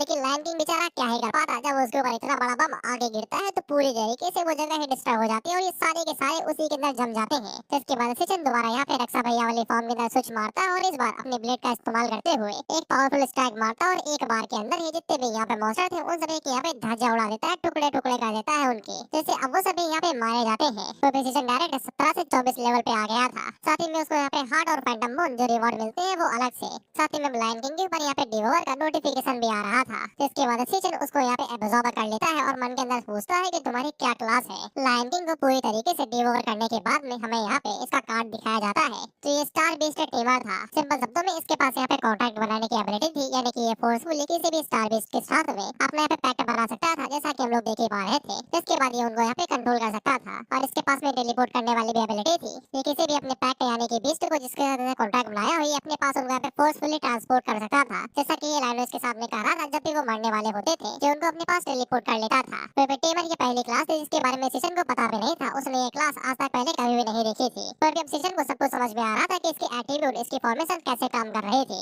क्योंकि ये बार बार अपनी ट्रैवल एबिलिटी का इस्तेमाल कर रहा था और लाइनर्स को अपने पास बुला रहा था जब भी उनकी जान पे खतरा आता था। इसके बाद ये वाला फ्लोर यहाँ पे कंप्लीट हो जाता है तो फ्लोर यहाँ पे बदल जाता है और सीजन एक दूसरे फ्लोर पे आ जाता है और ये वाला रेगिस्तान की तरीके था, हर तरफ खालीपन और मायूसी भरी हुई थी और ये जगह पूरी तरीके से बंजर थी। और तभी सीजन के सामने सेकंड फ्लोर का यहाँ पे दरवाजा आता है, इसके जरिए वो यहाँ पे सेकंड फ्लोर पे चला जाएगा। बेसिकली जगह यही रहेगी लेकिन वो सेकंड फ्लोर पे चला जाएगा, होता नहीं लॉबी बदल जाती है नेक्स्ट सीजन आने पे बिल्कुल वैसा ही। लेकिन तभी सीजन को किसी के गुर्राने की आवाज सुनाई देती है तो सीजन पीछे मुड़ के देखता है तो फिर उसे हड्डियों के ढेर के अंदर कोई यहाँ पे दो आंखें दिखाई दे रही थी और ये एक शेर का बच्चा था जिसको यहाँ पे भेड़ियों में बांध के रखा गया था। सीजन उसकी तरफ देखता है और मन के अंदर सोचता है कि ये कैसे बच गया। जिसके बाद वो यहाँ पे अपने ड्रैगन को बाहर निकालता है और मन के अंदर सोचता है कि उसने यहाँ पे राजा को मारा है तो कोई भी यहाँ पे बचा नहीं रहना चाहिए। फिर शायद से इसने लायन किंग के साथ में कॉन्ट्रैक्ट नहीं बनाया था इसलिए ये बच गया। लेकिन सीजन को ये बात समझ में नहीं आई थी कि ये जंजीरों से क्यों बंधा हुआ है, इसको यहाँ पे बांध के क्यों रखा गया। बेसिकली बेसिकली लायन किंग ने इसको बांध के क्यों रखा हुआ है, जिसके बाद सीजन इसके ऊपर हमला करता है, लेकिन इसको नहीं मारता, वो सिर्फ जंजीरों को काटता है और इसको छुल्ला छोड़ देता है, ये कहते हुए कि मैंने तुमको तुम्हारी आजादी दे दी है, मुझे अच्छे से पता है कि अकेला होने पे कैसा फील होता है, अब तुम आजाद हो, जहाँ चाहे वहाँ जा सकते हो।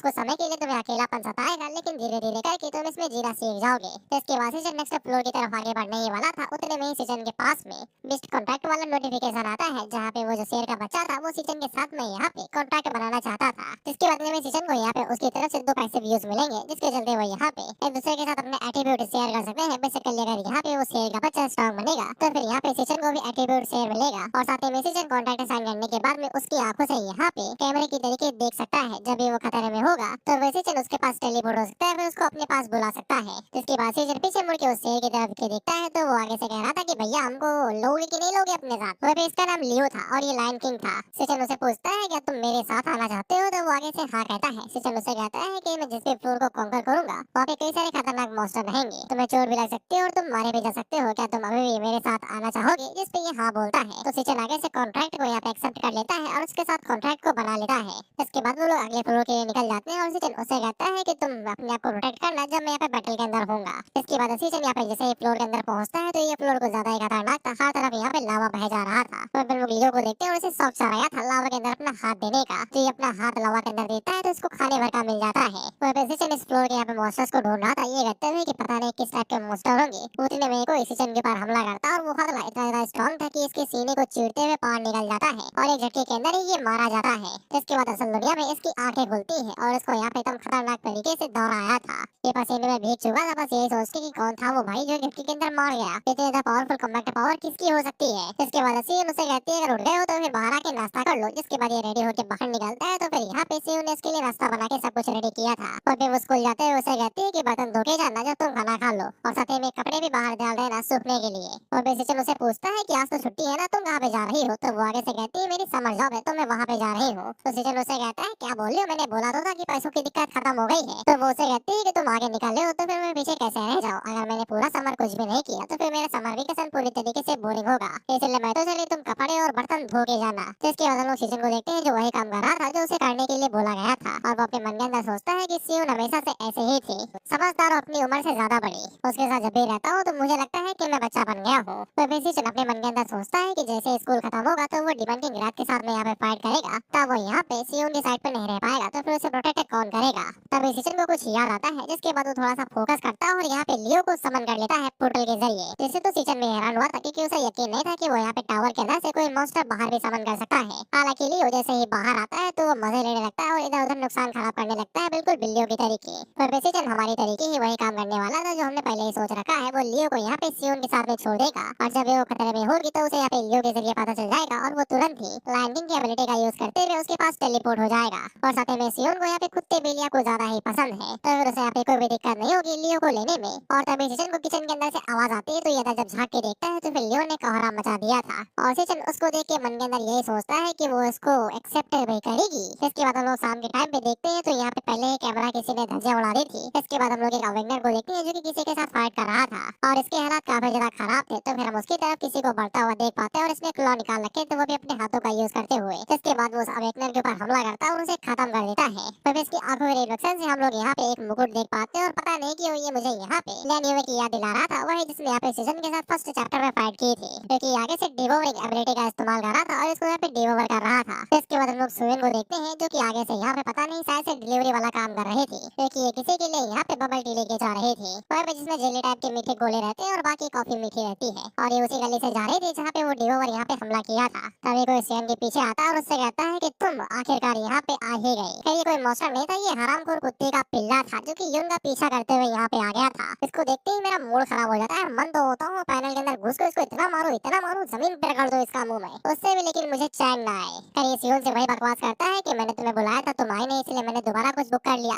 सीओन उससे कहती है तुझे पता कैसे चला कि मैं यहाँ पे रहती हूँ, तो आगे से कहता है मेरा बाप हॉस्पिटल में प्रेसिडेंट जो है। हालांकि सीओन उसको इग्नोर करती है कहते हुए कि चले जाओ यहाँ से और मुझे दोबारा वहाँ दिखाई देना। तो ये सीओन का हाथ पकड़ लेता है और उसे कहता है तुम्हें पता भी है कि कितनी ज्यादा मेहनत लगती है कमरा बुक करने के लिए और मैंने अपने सारे दोस्तों को बुलाया था, तुम तो मुझे शर्मिंदा कर रही हो। सीओन उससे कहती है कि मैंने बोला था क्या करने के लिए, तूने किया ना। और इस तरीके से किसी के नेबरहुड में घुसना एक नंबर का घटियापना होता है, तो एक नंबर का कमीना है। तो ये बात पता नहीं क्या, तो ये अपना कमीनापन दिखाने लगता है, लेकिन उससे पहले हिस्से इसके मुंह के ऊपर अपना सर दे मारती है और उसे कहती है कि भाग जा यहाँ से और अपने बाप के पास जाके अपना दिमाग चेक करा, इससे पहले कि कोई खोल के ही रख दे। इसके बाद ये गुस्से में यहाँ से निकल जाती है। तो इसके बाद जब ये घर पहुंचती है तो फिर इसको सीचन यहाँ पे लियो देता है। तो ये लियो को देख के खुशी हो जाती है और तुरंत इसको अपना मारने के लिए रेडी हो जाती है। सीचन उसे कहता है कि तुम इसको पाल लोगी ना। तो सियोन आगे से कहती है लेकिन ये तो शेर का बच्चा है, इसको मैं कैसे पाल लूं। और ऊपर से मैंने तो सुना था कि यहाँ पे जो सिर्फ एडल्ट लायन होते हैं उन्हीं के सर के ऊपर यहाँ पे बाल रहते हैं, एकदम घुराले टाइप में नहीं होते, जिससे उन्हें पता चलता है कि ये शेरनी और ये शेर। तो लियो यहाँ पे बच्चा था तो फिर उसके यहाँ पे इस तरीके से घुंघरालू बाल नहीं होने चाहिए थे, उसके ये इतने ज्यादा लंबे क्यों है। हालांकि वो बाद में कहती है किसी फर्क पड़ता है बे, तुमने यहाँ पे इसका अडॉप्शन सर्टिफिकेट सब कुछ रेडी किया ना। तो सीचन काफी ज्यादा खुश था कि यहाँ पे सियोन को लियो पसंद आया और उसे अपने साथ पूरा टाइम रखेगी। तो अब सीचन को यहाँ पे उसकी चिंता करने की बिल्कुल भी जरूरत नहीं है।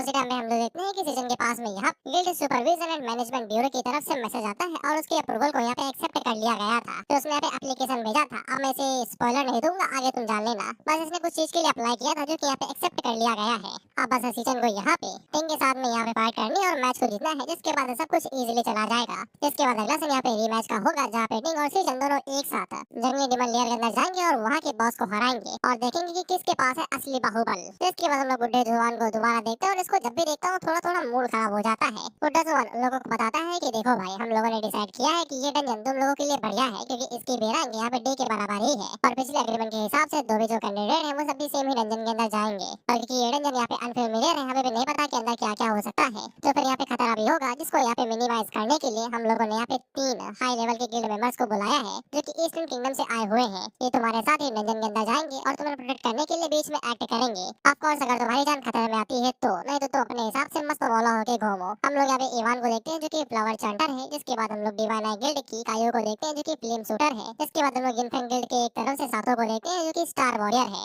और जुबान उन लोगों से कहता है कि उन लोगों की जो स्कोर है वो डिपेंड करेंगे कि वो लोग फर्स्ट आए या फिर सेकंड है, जिसके जितने ज्यादा स्कोर होंगे वो यहाँ पे फर्स्ट प्लेस हासिल करेगा। वो हम लोगों को पता चलता है कि ये तीनों एग्जामिनर यानी कि ये तीनों साले यहाँ पे गांव की तरफ से भेजे गए हैं, यानी कि ये पक्का कुछ गड़बड़ करेंगे। तो प्रिंसिपल काल से कहता है कि आपकी ट्रिप तो 2 दिन पहले ही खत्म हो गई थी, आप यहाँ पे अभी भी क्या कर रहे हैं। इस पे काल आगे से कहता है कि यार 2 जीनियस आपस में भिड़ने वाले हैं, इसको कैसे मिस कर दूं मैं। जाओ जाके 2 बोरा चिप्स लेके आओ। हाँ भाई, ये खाता रहता है बैठ के, जब देखो तब। इसके बाद बुड्ढा जुबान यहाँ पे मैच को शुरू करता है और उन दोनों से कहता है जाओ और जाके लठ गाड़ दो, दिखा दो कि दोनों में से कौन है असली बाहुबली। इसके बाद वो दोनों एक साथ डंजन के अंदर यहाँ पे एंटर होते हैं और साथ ही में ये तीनों भी यहाँ पे एंटर होते हैं। तो फिर इन तीनों के एंटर होने के बाद में तुरंत ही सिचन के पास में एक नोटिफिकेशन आता है जो कि उसे बता रहा था कि ये जगह काफी ज्यादा खतरनाक जगह है और एक हाई लेवल का मॉन्स्टर देखा गया है। और क्योंकि ये वार्निंग सिचन के पास में आ रही है तो फिर उस मॉन्स्टर की स्ट्रेंथ यहाँ पे ए से ऊपर की होगी, क्योंकि सिचन ने यहाँ पे बी रैंक के मॉन्स्टर को इजीली निपटा दिया है और अगर अपने तीनों फॉर्म का इस्तेमाल कर ले तो वो ए रैंक को भी इजीली निपटा सकता है, मतलब थोड़ा बहुत स्ट्रगल करके। लेकिन ये वार्निंग यहाँ पे दी जा रही है जिसका मतलब ये है कि मॉन्स्टर का लेवल एस से ऊपर का है। और अगर सोच रहे हो कि वार्निंग ऐसे है तो डिमन हार्ट की आंखें अभी भी इसकी आंखों के पास में है, तो उसी से ही ये वार्निंग आई है क्योंकि उसने सेंस किया होगा। सिचन को भी समझ में आ जाता है कि ये वार्निंग पहली बार आई है, तो इसका मतलब ये है कि डी रैंक के डंजन के अंदर कोई हाई लेवल का मॉन्स्टर है जो कि छुपा बैठा हुआ है। इसके बाद ये लोग आगे बढ़ने लगते हैं और यहाँ पे कोहरा काफी ज्यादा था, इसलिए काई उन दोनों से कहती है कि नजर कैंडिडेट्स के ऊपर बनाए रखना, उन्हें बिल्कुल भी ओझल ना होने देना। उसी टाइम पे हम लोग देखते हैं कि जमीन को चीरते हुए यहाँ पे वेनमस ट्रैपर एंट बाहर निकलती है। हाँ, ये इसी तरीके की दिखती है जो कि फ्लावर शूटर थी। लेकिन जैसे उसको देखता है तो तुरंत अपनी शॉट को निकालता है और उसके ऊपर चार्ज कर देता है। साथों आगे से कहता है रिएक्शन स्पीड काफी ज्यादा बढ़िया थी, लेकिन यहाँ के मॉन्स्टर डंजन से पूरी तरीके से अलग है और स्कूल वाले के मुकाबलों में ये उनसे कई गुना ज्यादा स्ट्रॉन्ग और उनसे और भी कई गुना ज्यादा लीथल है। हम लोग उस एंट को देखते हैं जो कि आगे से यहाँ पे वेनम शॉट का इस्तेमाल करती है। ऑफ कोर्स ये एसिड ही था। डिंग जल्दी से अपनी शॉट का इस्तेमाल करता है और उन एसिड शॉट्स को ब्लॉक करके सीधा मॉन्स्टर के ऊपर हमला करके बीच से उसके 2 टुकड़े कर देता है। और डिंग को यहाँ पे किल कंफर्म करना था, इसलिए वो डबल टैप का भी इस्तेमाल करता है और 2 हिस्से करने के बाद में वो ऊपर वाले हिस्से के अंदर अपनी शॉट भी घुसा देता है और उसको यहाँ पे ब्लास्ट ही कर देता है।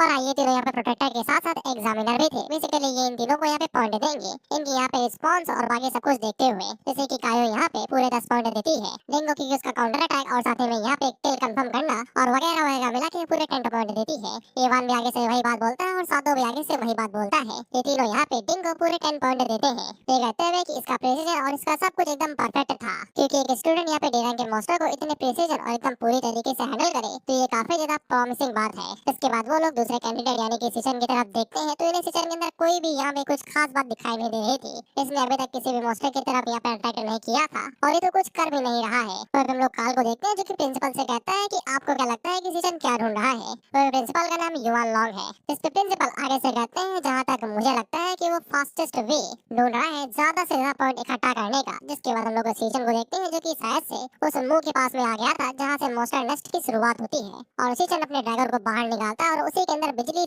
दे मारता है। जैसे यहाँ पे जितने भी मॉन्स्टर थे वो सभी बाहर निकल आते हैं। इसको देख के सातो और कायो दोनों एक साथ कहते हैं कि ये बौखला गया है, इसने सीधा नेस्ट के ऊपर हमला क्यों किया? ये जो इकट्ठे कई सारे मॉन्स्टर को बाहर निकालेगा, ये हैंडल भी कर पाएगा उनको? तो फिर लोग डिंगो देखते हैं, उसे समझ में आ गया था कि सीजन क्या करने वाला है। जिसके बाद हम लोग सीजन को देखते हैं जो कि आगे से अपने डैगर्स और साथ ही में गॉड स्पीड का इस्तेमाल करते हुए उन मॉन्स्टर्स के ऊपर स्लैश मारना शुरू करता है और एक एक करके उन सभी को यहाँ पे पत्तों की तरीके काटते हुए वो उन सभी की सर्विस कर डालता है, वो भी सिर्फ कुछ ही सेकंड्स के अंदर ही। जिसको देख के इन तीनों का ही मुंह बन गया था। ये आगे से कहते हैं कि इसने अभी क्या किया भाई? इन लोगों ने बोला नहीं था कि ये सिर्फ ई लेवल का अवेकनर है? इन लोगों ने कुछ गलत तो नहीं बोला ना? ये कैसे भाई इन सभी को निपटा सकता है जैसे कि कुछ भी ना हो, दो कौड़ी की कीड़े हुई है जैसे? इसने अपने रैंक से कुछ ज्यादा ही तो नहीं कर दिया? हम इसे ग्रेड कैसे दे भाई? इस परफॉर्मेंस के हिसाब से तुम इसे लो स्कोर दे ही नहीं सकते। सातो आगे से कहता है कि ये बोल दे क्या इसने जो किया कुछ ज्यादा ही रेकलेस था, इसलिए हम इसके पॉइंट काट लेते हैं। लेकिन काटेंगे भी तो कितने काट लेंगे भाई? ये 10 से ज्यादा ही लेके जाएगा। कहता कि डिंग भी आगे से कहता है कि ये कुछ ज्यादा ही नहीं है। तो हम लोग काल और प्रिंसिपल को देखते हैं और ये हंसे जा रहे थे। ये कहते थे कि तुमने सही गैस किया ब्रो, असेसमेंट सिर्फ शुरू ही हुआ है लेकिन इसके बावजूद कमाल की बात है, ये देख के मजा आ रहा है, पता नहीं आगे क्या होगा। लेकिन उस टाइम पे यहाँ पे जो कैमरा चल रहा था उसके ऊपर ग्लिच आने लगता है, जिसके बाद नो सिग्नल का साइन दिखाने लगता है। प्रिंसिपल आगे से कहते हैं कि ये बार-बार भाई कनेक्शन कैसे कट जा रहा है? पीएसएनएल का सिम थोड़ी ना है यार, कैसे तुम लोग करते हो कम से कम? तब हम लोग डीमन लेयर के बाहर वाली जगह को देखते हैं जहाँ पे सब कुछ मॉनिटर किया जाता है कैमरा सैमरा। तो जो टीचर था उसके ऊपर यहाँ पे एनोमली डिटेक्ट होती है, जिसके बाद यहाँ पे जो रैंक थी उसको यहाँ पे पूरी तरीके से गायब भी कर दिया जाता है। लेवल ही नहीं बताया जा रहा कि ये कौन सी रैंक की है, क्या हो सकता है। इसलिए वो बुढ़े जवान से कहता है कि जल्दी से सभी को बाहर बोलो, कुछ बड़ा होने वाला है। इसके बाद हम लोग देखते हैं कि यहाँ पे जो डीमन लेयर की एंट्रेंस थी वो पूरी तरीके से ब्लॉक हो जाती है और साथ ही यहाँ पे जो दूसरी साइड से दरवाजा था वो भी यहाँ पे ब्लॉक हो जाता है। और तभी हम लोग देखते हैं कि यहाँ पे एक बहुत ज्यादा मधुर गाने की आवाज सुनाई देती है जो कि इन लोगों के कानों से होके गुजर रही थी। लेकिन सीजन जैसे इस मधुर ध्वनि को सुनता है तो उसका दिमाग खराब हो जाता है क्योंकि ये रैट डीमन की आवाज थी। थोड़ा जवान उन लोगों से कहता है कि अचानक से यहाँ पे दरवाजा कैसे गायब हो गया? तो वो आगे से कहते हैं कि हमें थोड़ी नहीं पता, अचानक से यहाँ पे एनोमली का सिग्नल आया जिसके बाद सब कुछ गायब हो गया। जवान आगे से कहता है जितनी जल्दी हो सके उतने जल्दी सुपरवाइजर्स को यहाँ पे रिक्वेस्ट करो बैकअप के लिए, ऐसा लगता है डंजन के अंदर कुछ बड़ा होने वाला है। इसके बाद हम लोग डंजन को दोबारा देखते हैं और सभी लोगों को ये गाने की आवाज सुनाई दे रही थी, यहाँ तक कि इन दिनों सुपरवाइजर्स को भी सुनाई दे रही थी। और बेसिचन तो इस आवाज से पहले से ही वाकिफ था तो उसे समझ में आ जाता है कि ये हराम को डीमन किंग रैट की आवाज है। लेकिन उसकी आवाज इस डंजन के अंदर क्या कर रही है और वो साला 3 साल पहले यहाँ पे कैसे आ सकता है? उसे तो 3 साल के बाद में आना था ना। तो फिर लगातार सीजन के पास में वार्निंग आ रही थी कि हाई रिस्क वाली जगह है, ये निकल जाओ यहाँ से। इसके बाद सीजन पीछे मुड़ के देखता है तो फिर यहाँ पे जो आवाज थी वो धीरे धीरे करके इनके करीब आ रही थी और हम देखते हैं कि डंजन के खोर से एक मॉन्स्टर बाहर निकल रहा था। तो सभी लोग आगे से कहते हैं कि ये क्या चीज है भाई जो कि धुएं से बाहर निकल रही है? तो हम लोग देखते हैं कि उस कोर के अंदर से यहाँ पे एक ग्रास हॉपर डीमन बाहर निकलता है जो कि इन लोगों से कहता है कि तुमने मेरे चारे को पकड़ ही लिया। सातो सबसे ज्यादा हैरान होता है क्योंकि इन लोगों को पता ही नहीं था कि यहाँ पे डीमंस बात भी कर सकते हैं, वो भी ह्यूमन लैंग्वेज के अंदर। तो उन्हें समझ में आ जाता है कि ये सी रैंक के ऊपर का ही होगा, लेकिन ये साला डी रैंक के डंजन के अंदर कर क्या रहा है? सातो सबसे पहले हमला करता है, ये कहते हुए कि कुछ भी हो हमें इसे निपटाना पड़ेगा क्योंकि ये कैंडिडेट्स के लिए सबसे खतरनाक सिचुएशन है। इसके बाद वो नीचे उतरता है और उन दोनों से कहता है कि तुम दोनों पीछे हटो। लेकिन उतने में ही यहाँ पे वो मॉन्स्टर सातो के ऊपर हमला करता है और उसकी पूरी कलाई को ही उसके वेपन के साथ में काट के अलग कर देता है। इसी के साथ वो कलाई झपकते ही यहाँ पे डिंग के पीछे जाता है और उसके कंधे के अंदर अपना यहाँ पे वेपन घुसा देता है, वेपन का अपना हाथ घुसा देता है और कहता है कि तुम सबके सब यहीं पे ही मरोगे। लेकिन उन लोगों को पता है कि डिंग यहाँ पे कोई कच्ची गोलियां नहीं खेलता, वो इजीली अपनी शॉट को उठाता है और उस मॉन्स्टर का हाथ अलग करके उसके ऊपर बैक किक दे के मारता है टाइगर शराफ की तरीके। लात खाने के बाद में ये सीधा दूर खिसक के जाके गिरता है। वह पेटिंग सीजन से कहता है कि रूल्स के मुताबिक इस मॉन्स्टर ने पहले मेरे ऊपर हमला किया है तो ये सिर्फ मेरा ही बिलोंग करता है, तुम बीच में इंटरफेयर नहीं करोगे। सीजन आगे से कहता है करो ना भाई, मैंने कब रोका है तुमको। इसके बाद वहाँ पे डिमांड हार्ट वाली एबिलिटी का इस्तेमाल करता है तो वहाँ पे डिंग की रैंक देखता है जो कि मिड टायर थी। इसके बाद वो मॉन्स्टर की रैंक देखता है जो कि हाई टायर थी। तो हम देखते हैं कि ये दोनों नीचे उतर आते हैं और वो दोनों ही डिंग से कह रहे थे कि देखो भाई हम लोग इस मैच को यहाँ पे सस्पेंड करते हैं, वो लॉट काफी ज्यादा डेंजरस है तुम दोनों के लिए ही, तुम लोग बाद में अपना लड़ती लड़ाई करते रहना लेकिन हमको सबसे पहले यहाँ से सेफली निकलने दो। लेकिन डिंग उन तीनों को ही मना कर देता है, कहते हुए कि मैं कोई भी रूल यहाँ पे फॉलो नहीं करूंगा और ना ही तुम्हारे सजेशन को सुनूंगा।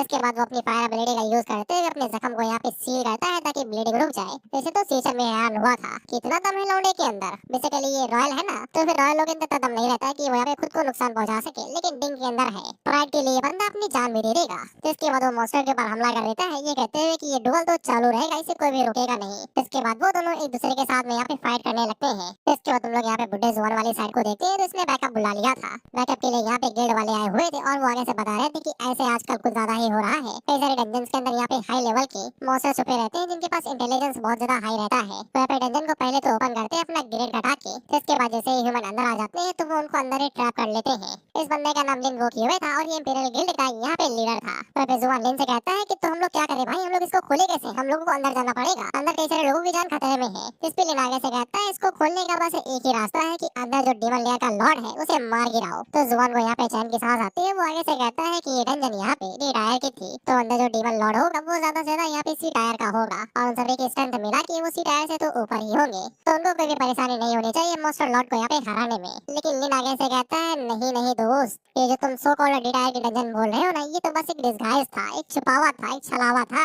जो कि उस लॉर्ड ने अंदर से किया हुआ था। जहाँ तक मेरा एक्सपीरियंस है, इसके पीछे उसे डीमन लॉर्ड का हाथ है जो कि यहाँ पे बहुत लंबे समय से अवेकनेस को यहाँ पे गायब कर रहा है, जो कि एक हाई लेवल का यहाँ पे रिस्क माना जाता है और ये डंजन ज्यादा से ज्यादा बी टायर से ऊपर की ही होगी।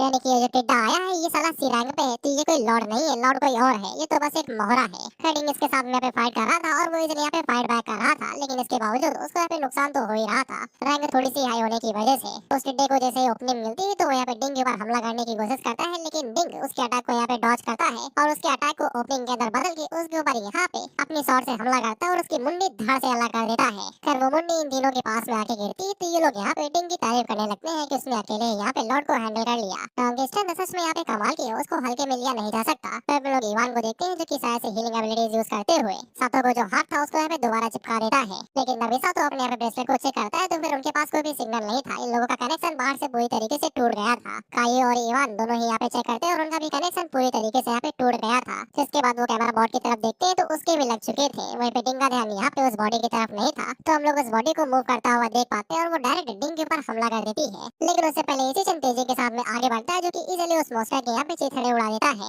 और डिंग काफी ज्यादा हैरान हुआ था कि इसकी तो मुंडी उड़ा दी गई थी ना, ये साला अभी तक यहाँ पे हिल कैसे रहा था। तो सीचन उन लोगों को बताता है कि यहाँ के मॉन्स्टर लॉर्ड नहीं है, वो यहाँ पे हिप्नोटाइज है शुरुआत से ही, वो बस एक यहाँ पे मोहरा है। अगर ये मर भी जाए तो भी ये मूव करते रहेंगे, इसलिए तुम लोगों को तुरंत इस जगह से बाहर निकलना पड़ेगा, नहीं तो तुम लोग भी यहाँ पे हिप्नोटाइज हो सकते हो। ऑफकोर्स ये लोग हैरान था और उल्टा यहाँ पे सीजन से पूछते हैं कि तुझे इस बारे में कैसे पता भी। तो आगे से कहते हैं फालतू की बकवास ना बोलो, ये यहाँ पे डंजन सिर्फ सी रैंक की थी, अंदर से भी और बाहर से भी ज्यादा से ज्यादा ये सी रैंक हाई टायर की होगी। ये टिड्डा यहाँ पे लॉर्ड कैसे नहीं हो सकता।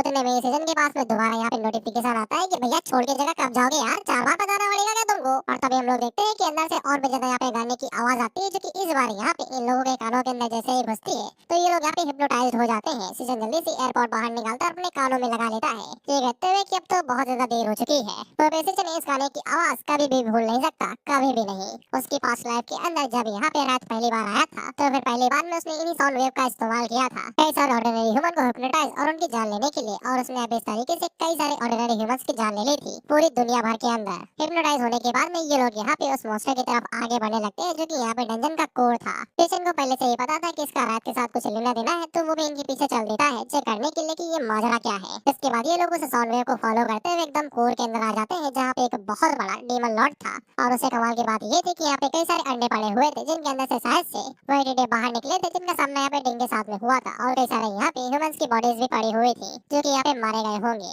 सेशन उनको बताता है कि रात डीमन यहाँ पे हिप्नोसिस को यूटिलाइज करने के लिए अल्फा वेव्स का इस्तेमाल कर रहा है, इसलिए सेशन ने पहले ही बीटा वेव्स को यहाँ पे रेडी कर लिया था ताकि वो यहाँ पे न्यूट्रलाइज कर सके। लेकिन अब उसके पास यहाँ पे और कोई एंटी हिप्नोसिस मेथड नहीं है जिससे वो यहाँ पे इन लोगों को बचा सके और इन्हें होश में ला सके। अगर उसे यहाँ पे इन लोगों को बचाना है तो जितनी जल्दी हो सके उतनी जल्दी उसको यहाँ पे इस लॉर्ड को खत्म करना पड़ेगा, तभी वो लोगों को बचा सकता है। तो हम लोग उस लॉर्ड को देखते हैं जो कि इन लोगों को देख के आगे से कहता है कितना ताजा कितना तरीन खाना आया है मेरे लिए। जिसके बाद हम लोगों को यहाँ पे डिंग का पास्ट दिखाया जाता है। हम लोग यहाँ पे छोटे डिंग को देखते हैं जिसने गोंग को भाई गंदी तरीके से मारा था। ऑफकोर्स दोनों के बीच में डुअल हुआ होगा जहाँ पे गोंग हारा गया था और डिंग जीता था।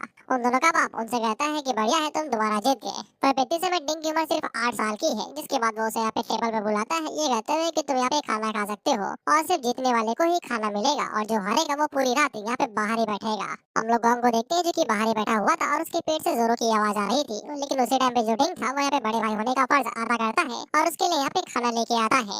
हालांकि गोंग उसे कहता है अगर तुमने ये किया तो फिर तुम्हें सजा मिलेगी, लेकिन डिंग उसे कहता है कि तुम बस खाओ, जिसके बाद हम लोग देखते हैं कि उसको सजा भी मिलती है। उसका बाप उसे दोबारा मार रहा था, ये कहते हुए कि तुम्हें पता भी है कि गोंग फैमिली यहाँ पे कैसे पहुंची, क्योंकि तुम्हारा बाप एक विजेता है और सिर्फ विजेता ही नियमों को बनाता है और तुम्हें भी ये रूल्स फॉलो करने पड़ेंगे। इस पे डिंग आगे से कहता है अगर मैं तुम्हारे खिलाफ जीतता हूँ तो फिर मैं यहाँ पे रूल बनाऊंगा ना, मैं बनूंगा विजेता। इस पे गोंग का बाप आगे से हंसता है, जिसके बाद हम लोग देखते हैं कि यहाँ पे जो डिंग था वो इजीली हारा जाता है, क्योंकि यहाँ पे गोंग ने खुद फाइट नहीं की थी, उसने यहाँ पे लिन को बुला लिया था और इसके स्ट्रेंथ के बारे में भी बताया नहीं गया है। बाय द वे ये स्ट्रांग ही होगा। वो डिंग एकदम साफ कहता है कि मैंने तुम्हें चैलेंज किया था तो फिर तुमने दूसरे को क्यों बुलाया, तुमने गिल्ड से मदद क्यों ली थी मुझे हराने में। इस पे डिंग का बाप उसे यहाँ पे पहले सीख देता है, ये कहते हुए कि मेरी ताकत सिर्फ मेरी स्ट्रेंथ नहीं है बल्कि मेरे रिसोर्स भी है। इस दुनिया के नियम उतने आम नहीं है जितने तुम्हें लगते हैं। सिर्फ एक ही चीज इस दुनिया के अंदर मायने रखती है जो कि साफ है और वो है जीत। कौन से तरीके इस्तेमाल किए गए हैं ये मायने नहीं रखते, सिर्फ जीत मायने रखती है। क्या रिजल्ट निकला है ये मायने रखा जाता है। इसलिए मेरा बेटा होने के नाते तुम्हें ये बात पक्की करनी पड़ेगी कि तुम हमेशा से नंबर 1 रहो। तुम्हें अपनी उम्मीदें, तुम्हें अपने सपने और तुम्हें अपनी सैनिटी यानी कि जो ईमानदारी है, जो प्यारे हैं, उन सभी को यहाँ पे त्यागना पड़ेगा तो त्याग देना, लेकिन जीत सिर्फ तुम्हारी होनी चाहिए। तुम्हें ही विजेता बनना पड़ेगा। तुम्हारी जिंदगी के अंदर होने का सिर्फ एक ही मकसद है और वो है जीत। इस पे तो डिंग भी एक बार खुद के ऊपर यहाँ पे सवाल उठाता है, क्या यहाँ पे सिर्फ जीतना ही मेरी जिंदगी का मकसद है? क्या मेरे होने का सिर्फ यही को वैल्यू निकलता है? क्या मेरा यही मकसद है? इसके बाद हम लोग दोबारा लॉर्ड पे आ जाते हैं, जहाँ पे सिचन बता ही रहा था कि वो बीटा वेव का इस्तेमाल कर रहा है और अगर उसको यहाँ पे इनको बचाना है तो उसे जल्दी एक्शन लेना पड़ेगा, लेकिन उससे पहले यहाँ पे डिंग उसे रोक लेता है, ये कहते हुए कि रुक जाओ। वहीं पे अपने जख्मों को कुदेर रहा था ताकि वो यहाँ पे जगह रहे, हिप्नोसिस के शिकार में ना जाए। वहीं पे वो सिचन से कहता है मुझे नहीं पता कि तुमने यहाँ पे कौन से मेथड का इस्तेमाल किया है हिप्नोटिज्म को यहाँ पे अवॉइड करने के लिए, लेकिन मेरे पास मेरे खुद के मेथड है खुद की सैनिटी को मेंटेन रखने के लिए। अब मेरी बात गौर से सुनो, अगर तुमने अभी कुछ किया तो फिर तुम खुद को यहाँ पे एक्सपोज कर दोगे, जिसके बाद हम सभी लोग खतरे के अंदर आ जाएंगे। तुम्हें वार्डे दिखाई दे रहे हैं, अगर गलती से भी हमने उन्हें छू लिया तो उनके अंदर से यहाँ पे कई सारे सी रैंक के मॉन्स्टर बाहर निकलेंगे और हमें उनका सामना करना पड़ेगा। तो हम लोग बेशक उस रास्ते से तो मारे ही जाएंगे। लॉर्ड ने इस जगह को यहाँ पे लो टायर के डंजन के अंदर बदल लिया था ताकि वो यहाँ पे अवेकनर्स को अट्रैक्ट कर सके, जिसके बाद उन्हें कंज्यूम कर सके, तो वो बेशक हमें खाने के लिए हमारे पास आएगा। इसलिए मेरा सजेशन तो यही है कि हम लोगों को अभी के लिए इसी तरीके से छुपे रहना चाहिए और जैसे ही बॉस हमारे पास आएगा तैसे हम उसे मार गिराएंगे। सिचन उससे कहता है कि मैंने सोचा नहीं था कि तुम इतना ज्यादा सोचोगे, लेकिन मैं तुम्हें बता दूं कि ये प्लान काम नहीं करेगा, क्योंकि लॉर्ड को हमारे पास आने की जरूरत नहीं है। उसे बस एक छोटे से हुक्म की जरूरत है, जिससे हिप्नोटाइज पर्सन यहाँ पे खुद की ही जान ले लेगा सिर्फ उसके हुक्म को फॉलो करने के लिए। इससे पहले कि वो तीनों सुपरवाइजर अपनी ही फील्डिंग सेट करते, सिचन उनकी गर्दन के ऊपर मार के उनको यहाँ पे नॉकआउट कर देता है। इससे वो लॉर्ड हैरान होता है और आगे से कहता है कि मेरे खाने के बीच में ये कीड़े कैसे आ गए भाई, और ऊपर से जगे हुए। तो इसके बाद वो अंडों को बाहर निकालता है और उनसे कहता है जाओ जाके इनके ऊपर हमला करो। तो फिर कई सारे यहाँ पे टिड्डे बाहर निकलते हैं जो कि सिचन की तरफ आगे बढ़ने लगते हैं और अब जाके हमें इनका नाम बताया जाता है, जो कि होता है साइथ मेंटिस, और ये सभी फ्लावर असैसिन थे। लेकिन जैसे ही ये सब कुछ देखता है तो उसे समझ में आ जाता है कि अब उसको इमरजेंसी प्लान एग्जीक्यूट करना पड़ेगा। जिसके बाद वो अपनी स्वॉर्ड को बाहर निकालता है और सिचन से कहता है कि मुझे तुम्हारी मदद चाहिए। मैं चाहता हूँ कि तुम इन तीनों को पकड़ो और डीमन लेयर से इनको बाहर लेके जाओ, तब तक मैं इन सभी मॉन्स्टर्स को यहाँ पे रोकता हूँ। मैं इनके खिलाफ में जीत तो नहीं पाऊंगा, लेकिन कम से कम इतना समय निकालूंगा कि तुम इन तीनों को लेके यहाँ से दूर चले जाओगे। जिसके बाद वो एक मेंटिस को रोकता है और उसके ऊपर यहाँ पे अटैक करने लगता है और वो आगे से कहता है कि उसी का सजेशन था कि वो लोग यहाँ पे रीमैच करते हैं और उसे ने यहाँ पे इन सभी को इस परेशानी के अंदर डाला है। ये सब कुछ उसी की वजह से शुरू हुआ था, तो फिर ये सारी जिम्मेदारी उसके कंधे के ऊपर आती है कि वो सब कुछ यहाँ पे हैंडल करे और जिम्मेदारी उठाए। तो यहाँ पे जो सिचन था वो यहाँ पे डिंग की इस सेंस ऑफ रिस्पांसिबिलिटी को देख के काफी ज्यादा हैरान हुआ था। वो उसे कहता भी है कि मैंने तुमको यहाँ पे गलत समझ लिया था, लेकिन तुम्हें वो एक नहीं हो जिसने यहाँ पे इस रीमैच के लिए हाँ बोला था, तो मेरी भी जिम्मेदारी बनती है कि मैं यहाँ पे चीजों को हैंडल करूँ। जिसके बाद वो लॉर्ड की तरफ देखते हुए कहता है और वैसे भी इसके साथ मुझे अपना पुराना हिसाब किताब बराबर करना है। निक उसे कहता है लेकिन हम लोग इस लॉर्ड के खिलाफ में जीत भी तो नहीं पाएंगे। जहाँ तक मुझे लगता है इसकी स्ट्रेंथ हम दोनों से ही कई गुना ज्यादा है, शायद से ये बी रैंक या फिर ए रैंक तक भी हो सकती है, और ऊपर से हमें इन तीनों को भी बाहर लेके जाना है क्योंकि इन लोगों की जान बचाना भी तो जरूरी है। सिचन उसको बताता है कि हाँ भाई इस लॉर्ड के साथ निपटना मुश्किल है, लेकिन ये भी तो सोचो कि डंजन की जो एंट्रेंस है वो पहले ही क्लोज हो चुकी है। ये तो इंपीरियल गिल्ड ने यहाँ पे मदद भेज दी होती अब तक हम लोगों को रेस्क्यू करने के लिए। जिससे डिंग यहाँ पे हैरान होता है कि किसको अंदाजा नहीं था कि डंजन गेट यहाँ पे क्लोज हो चुका है। तो फिर सिचन आगे से डिमांड एबिलिटी का इस्तेमाल करते हुए लॉर्ड के रैंक को चेक कर रहा था, तो फिर इसके रैंक के ऊपर क्वेश्चन मार्क आ रहा था। तो सिचन को अंदाजा लग जाता है कि ये ए रैंक के आसपास ही होगा या फिर उससे ऊपर होगा। जिसके बाद लैंड किंग को याद करते हुए कहता है तो फिर इसकी स्ट्रेंथ यहाँ पे लायन किंग के बराबरी होनी चाहिए। इसके बाद मेंटिस यहाँ पे सीजन के ऊपर हमला करता है तो सीजन उसके अटैक को ब्लॉक करता है और तभी साइड से दूसरा मेंटिस उसके ऊपर हमला करने को आगे बढ़ता है तो उसको यहाँ पे डिंग हैंडल करता है और इजीली उसको यहाँ पे ब्लॉक कर लेता है। लेकिन तभी और भी कई सारे साइड मेंटिस उनके ऊपर हमला करने को आगे बढ़ रहे थे। तो बिटिंग आगे से कहता है अगर हम लोग इतने सारे मॉन्स्टर्स का सामना करेंगे तो फिर अभी नहीं तो थोड़ी देर में हमारे लगना तय है। उसी टाइम पे हम लोग सीजन को देखते हैं जो कि आगे से अपने इलेक्ट्रिक ब्लेड्स को बाहर निकालता है। बेसिकली ये सूर्य की तरीके काम करेगा और उनको यहाँ पे उन सभी मॉन्स्टर्स की तरफ फेंक के मारता है जिससे वो सभी मॉन्स्टर जिनकी तरफ आगे बढ़े थे वो सभी यहाँ पे स्टन हो जाते हैं। इसके बाद सीजन दोबारा अपनी गॉड स्पीड का यूज करते हुए उन सभी मॉन्स्टर्स के ऊपर हमला करता है और उनके टुकड़े टुकड़े कर डालता है। इसको देख के डिंग काफी ज्यादा हैरान हुआ था क्योंकि असैसिन क्लास को यहाँ पे सबसे ज्यादा लो स्ट्रेंथ के अंदर माना जाता है। ये फुर्तीले तो होते हैं लेकिन इनके स्ट्रेंथ काफी ज्यादा कम होती है जिसको यहाँ पे मिनिमाइज यहाँ पे बैलेंस करने के लिए ये लोग ज्यादातर वाइटल स्पॉट्स के ऊपर यहाँ पे हमला करते हैं ताकि जितना हो सके उतना ज्यादा डैमेज दिया जा सके। लेकिन ऐसा करने के लिए भी तुम्हारे पास एक्यूरेसी और प्रिसीजन कमाल का होना चाहिए और ये दोनों ही सीजन के पास में लाजवाब तरीके से थे। वो जो भी स्लैश मारा था वो सभी वाइटल स्पॉट्स के ऊपर ही जा रहे थे। डिंग अपने मन के अंदर सोचता है कि इस तरीके से स्ट्रेंथ की कमी होने के बावजूद जिस स्पीड और जिस स्किल के साथ में ये मूव कर रहा है इसकी रैंक यहाँ पे ए रैंक से भी ज्यादा होगी या फिर बराबर की होगी। इसको देख के डिंग को समझ में आ जाता है कि अभी भी उनके पास यहाँ पे थोड़ा सा ही चांस है लेकिन तभी चांस है जीतने का। जिसके बाद वो आगे से यहाँ पे अपने अटैक की तैयारी करने लगता है। तुम्हें पता है ना इसके पास वो वाला अटैक है जहाँ पे पावर को पहले चार्ज करता है जिसके बाद एक पावरफुल स्ट्राइक मारता है तो ये वही वाला अटैक यूज करने वाला था। इसके बाद हम देखते हैं कि वो लॉर्ड आगे से मूव करना शुरू करता है और वो आगे से यहाँ पे अल्टीमेट एनहांसमेंट का इस्तेमाल करता है जिससे यहाँ पे जो साइड मेंटिस थे उन सभी की स्पीड स्टैमिना और जो कुछ भी था वो सब कुछ यहाँ पे इंक्रीज हो जाता है और ये पहले से और भी ज्यादा तगड़े हो जाते हैं और बॉस उनको ऑर्डर देता है ये कहते हुए कि जितनी जल्दी हो सके उतनी जल्दी उसे पीछा छोड़ो यानी कि सीजन से। जिसके बाद वो सभी यहाँ पे सीजन के ऊपर हमला करना शुरू करते हैं लेकिन सीजन उन सभी को डॉज करते हुए उनके साथ फाइट करने लगता है लेकिन इनका आर्मर टफ था। वहाँ पे हम लोग यहाँ पे डिंग को देखते हैं जो कि अपने अटैक को चार्ज कर रहा था और वो सीजन से बस यही कह रहा था कि भाई बस थोड़ी देर और भाई। तो सीजन उन लोगों के ऊपर लगातार स्ट्राइक मार तो रहा था लेकिन उसके स्ट्राइक्स का कोई भी फायदा नहीं हो रहा था। उतने में एक मॉन्स्टर यहाँ पे सीजन की स्पीड को आउट मैच करके उसके पीछे आता है तो सीजन उसको दोबारा आउट मैच कर देता है और वो उसके पीछे चला जाता है और उससे बोलता है कि तीतर के दो आगे तीतर तीतर के दो पीछे तीतर बताओ कितने तीतर। जिसके बाद वो जितने भी तीतर थे वो सभी यहाँ पे उसकी पीठ के ऊपर गोल देता है अपने डैगर का इस्तेमाल करते हुए। जिसके बाद वो उसके कंधे के ऊपर हमला करता है और उसके कंधे को चीरते हुए आगे की तरफ बढ़ने लगता है। हालांकि इसे भी उस मॉन्स्टर को ज्यादा डैमेज नहीं हुआ था। सीजन को समझ में आ जाता है कि इनहैंस होने के बाद में इनके जो स्टैट्स हैं वो बी रैंक तक पहुंच चुके हैं और साथ ही में इनका जो बाहर का कवच है वो काफी ज्यादा हाई है जिससे सीजन को परेशानी हो रही है इनके वाइटल पॉइंट्स के ऊपर हिट करने में। इसलिए सीजन को इनके यहाँ पे आर्मर को पहले तोड़ना पड़ेगा तभी वो इनके वाइटल स्पॉट्स के ऊपर हिट मार पाएगा। तो उतने में डिंग पीछे मुड़ के सीजन से कहता है शुक्रिया तुम्हारी वजह से मुझे यहाँ पे इनफ टाइम मिल गया अपना अटैक चार्ज करने के लिए। तो इसके बाद हम देखते हैं कि इसकी जो स्ट्रेंथ थी वही से यहाँ पे एकदम अप गई थी। बाकी इसका जो स्टैमिना स्पीड एनहांसमेंट मेंटल और लक वो सब कुछ था वो डाउन चला गया था।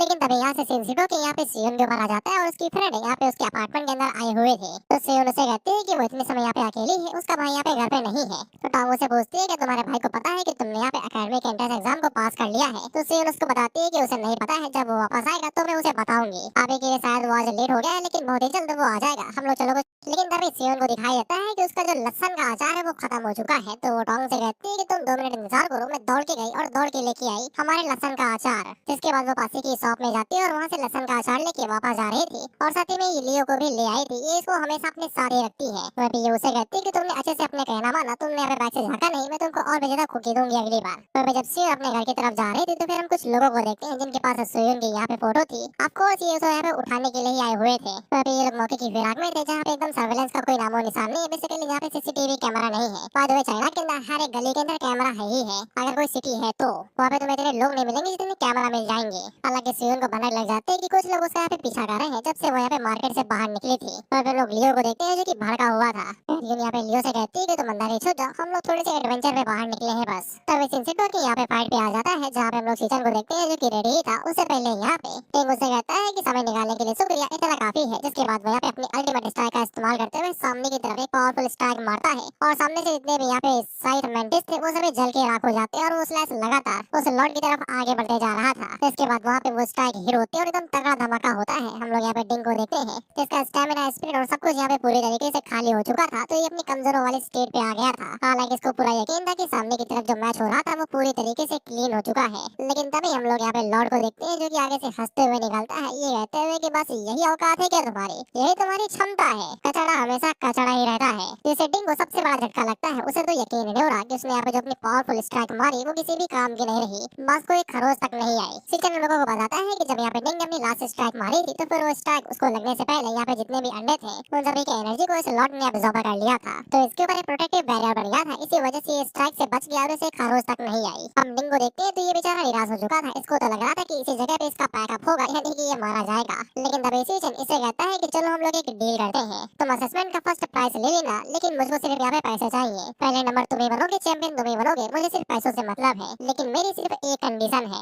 अब यहाँ पे जो आगे होने वाला है इसके बारे में तुम किसी से चू तक नहीं करोगे। इसके बाद सीजन आगे से यहाँ पे रक्षा भैया वाली फॉर्म के ऊपर स्विच मारता है, जिसको देख के डिंग बहुत हैरान हुआ था। वो आगे से कहता है तुम डुअल क्लास अवेकनर हो। इसके बाद यहाँ पे जितने भी मॉन्स्टर थे सीजन उन सभी को यहाँ पे एब्सॉर्ब करने लगता है, जिससे यहाँ पे रक्षा भैया की जो फॉर्म थी अब वो पहले से और भी ज्यादा स्ट्रॉन्ग हो जाती है, जिससे इसका स्टैमिना और स्ट्रेंथ अब पूरा मैक्स चला जाता है। और इतने स्ट्रेंथ बढ़ने की वजह से एनर्जी फ्लो भी लगातार बढ़ते जा रहा था, जिससे डिंग और बॉस दोनों हैरान हो रहे थे कि क्या करेगा भी, इतना वजन नहीं है हमारा जितना तू दिखा रहा है। कम और काम करो भाई। तो सीजन डिंग से कहता है कि मैंने तुम्हें पहले ही बोला था कि इस लॉर्ड के साथ तो मुझे अपना पुराना हिसाब किताब बराबर करना है। And bro you are doing too much dude. Chill, मानवा है मानवा नहीं, ये बजट कम है इसका। जिसको देखे बॉस की फटी वो आगे से यहाँ पे कुएं में एनिग्मा का इस्तेमाल करता है, बेसिकली वो हिप्नोसिस। लेकिन इस वाले की जो इंटेंसिटी थी वो काफी ज्यादा हाई थी। इसलिए हम लोग डिंग को देखते हैं जिसे बहुत ज्यादा असर पड़ रहा था, लेकिन यहाँ पे सीजन को जरा सा भी असर नहीं पड़ रहा था। ये हिल तक नहीं रहा था अपनी जगह से। जिससे लॉर्ड यहाँ पे दोबारा हैरान और वो सीजन से कहता है कि तुझे तुझे कुछ हो क्यों नहीं रहा भाई हिप्नोटिज्म से। तो ये बॉस आगे से अपनी अल्टीमेट स्ट्राइक का इस्तेमाल करता है और सोनिक है नाम का एक अटैक करता है। नाम से ही पता चल रहा है बहुत ज्यादा सोनिक वेव को ही रिलीज करता है, जिससे आसपास की जगह पूरी तरीके से यहाँ पे तहस महस हो जाती है। हम लोग डिंग को देखते हैं जो कि मुश्किल से इस जगह पे टिका हुआ था क्योंकि सीजन उसके सामने खड़ा हुआ था, तो इसके बाद फोर्स कम लग रही है।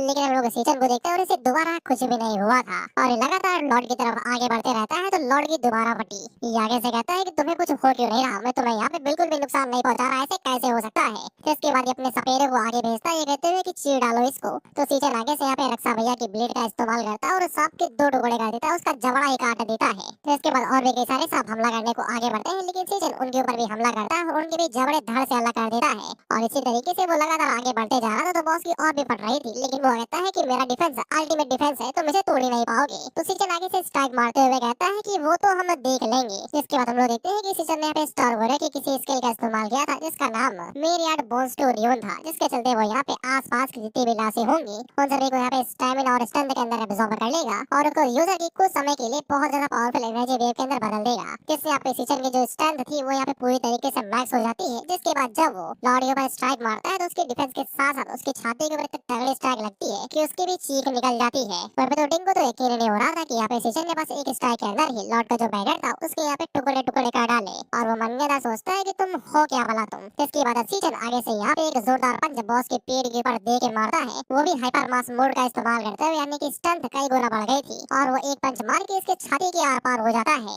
इसके बाद हम लोग बॉस को देखते हैं जिसको यहाँ पे पतंग बना दिया गया था बीच में छेद करके और एक नीचे पड़ा हुआ था और इसको तो यकीन नहीं हो रहा था कि ये हारा गया, वो भी एक ह्यूमन से। तो सीजन उससे कहता है कि मुंह खोल और बता तेरा रात के साथ क्या लेना देना है। इसमें वो डीमन और भी ज्यादा हैरान होता है और आगे से कहता है तुम्हें कैसे पता है डीमन किंग रात के बारे में। सीजन उससे कहता है कि मुंह खोलेगा या फिर और घुसे भरू। तो आगे से अपना मुंह खोलता है और आगे से कहता है मुझे थोड़ी नहीं पता डीमन किंग रात कहाँ पे है, अगर मुझे उसकी लोकेशन के बारे में पता होता तो मैं उसकी सील को तोड़ देता और उसे आजाद कर देता। तो सीजन को एक और झटका लगता है कि रात डीमन किंग यहाँ पे सील्ड था, किसी ने उसे यहाँ पे सील्ड किया था। लेकिन वो डीमन लॉर्ड आगे से पागलों की तरीके हंसने लगता है और आगे से हंसते हुए कहता है कि बस तू इंतजार कर, डीमन किंग रात आजाद होगा, वापस आएगा और तुम्हारी पूरी नस्ल ही मिटा देगा, एक भी शख्स बचेगा नहीं तुम्हारी नस्ल का। इतना कहने के बाद भाई खुद ही निपट जाता है। इसके बाद सीजन को यहाँ पे डिवोरिंग वाला नोटिफिकेशन मिल जाता है, तो सीजन उसको यहाँ पे डिवोर कर लेता है। तो इसके कार्ड के ऊपर इसका नाम लिखा हुआ, तो ये रात का शायद सबॉर्डिनेट था, जूनियर था, पता नहीं क्या लिखा था। इसकी मुंडी के पीछे आधा शब्द छुपा हुआ है। इसकी स्पीड स्ट्रेंथ लक वो तो यहाँ पे लो था, लेकिन यहाँ पे इसकी जो स्पीड थी वो हाई थी। बेसिकली कंट्रोल करने के मामले में काफी बढ़िया माना जाएगा कि स्पीड से तुम यही कर सकते हो और इसलिए तुम किसी से कंट्रोल भी नहीं होगे। इसके बाद लगे हाथ तो सीजन का यहाँ पे लेवल अप भी हो जाता है और ये लेवल 25 पे आ जाता है। इससे सीजन को समझ में आता है कि रात यहाँ पे 3 साल पहले नहीं बल्कि वो ह्यूमन वर्ल्ड के अंदर बहुत टाइम पहले ही आ गया था, लेकिन किसी ने उसको सील कर दिया था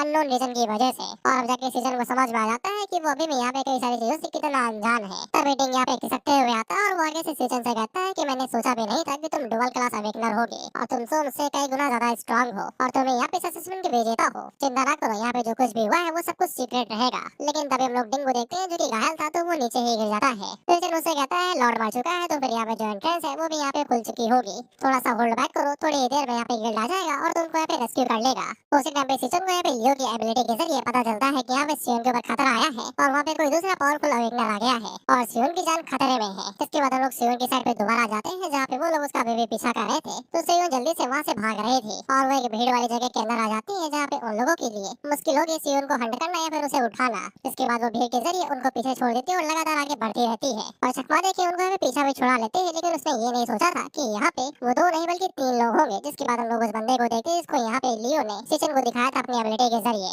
सिर उन लोगों से कहती है कि तुम लोग हो कौन और तुम्हें पता कैसे चला कि मैं यहाँ पे रहती हूँ। और तभी वो दोनों भी यहाँ पे आ जाते हैं और सिर के ऊपर एबिलिटी का इस्तेमाल करते हुए उसको नीचे गिरा देते हैं। इसके बाद ये हरामखोर कुछ करने को आगे बढ़ ही रहा था और छोड़ा मैंने घुस के मारूंगा, लेकिन मुझे कुछ करने की जरूरत नहीं पड़ती क्योंकि उससे पहले ही लियो जाग उठता है। जिसके बाद वो इसके मुंह के ऊपर पंजा मार के इसका पूरा नक्शा ही बिगाड़ देता है। लेकिन लियो यहाँ पे अपनी एडल्ट फॉर्म के अंदर आ गया था। इसको देखी तो सियोन बेहरान होती है कि बेटा तुम इतने बड़े थे क्या, बताया क्यों नहीं। वो भी इन लोगों को किसी ने हायर किया था और वो आगे से कहता है उस हरामखोर ने बताया क्यों नहीं कि हम लोगों को इस किसी चीज से भी सामना करना पड़ेगा। हालांकि लियो इनको यहाँ पे पूरी तरीके से खत्म नहीं कर पाता क्योंकि बीच में उसका यहाँ पे जो एनर्जी लेवल था वो कम बढ़ जाता है और दोबारा अपनी नॉर्मल फॉर्म के अंदर आ जाता है। तो सिचन जल्दी से जाके उसको हैंडल करती है। जिसके बाद हम इस हरामखोर को देखते हैं जो कि आगे से अपनी बेलों का इस्तेमाल करते हुए सियोन के ऊपर हमला करके उसको पकड़ने ही वाला था और वो सियोन के साथ कुछ कर पाता उससे पहले ही सिचन बाहर निकलता है एबिलिटी के जरिए और इसके मुंह के ऊपर एक लात देके मारता है। इससे दूर जाके किसी दीवार में घुस मुड़ा जाता है। तो सिचन सियोन से पूछता है कि तुम दोनों ठीक तो हो, मुझे थोड़ी सी देर हो गई। तो ये लोग आगे से कहते हैं कि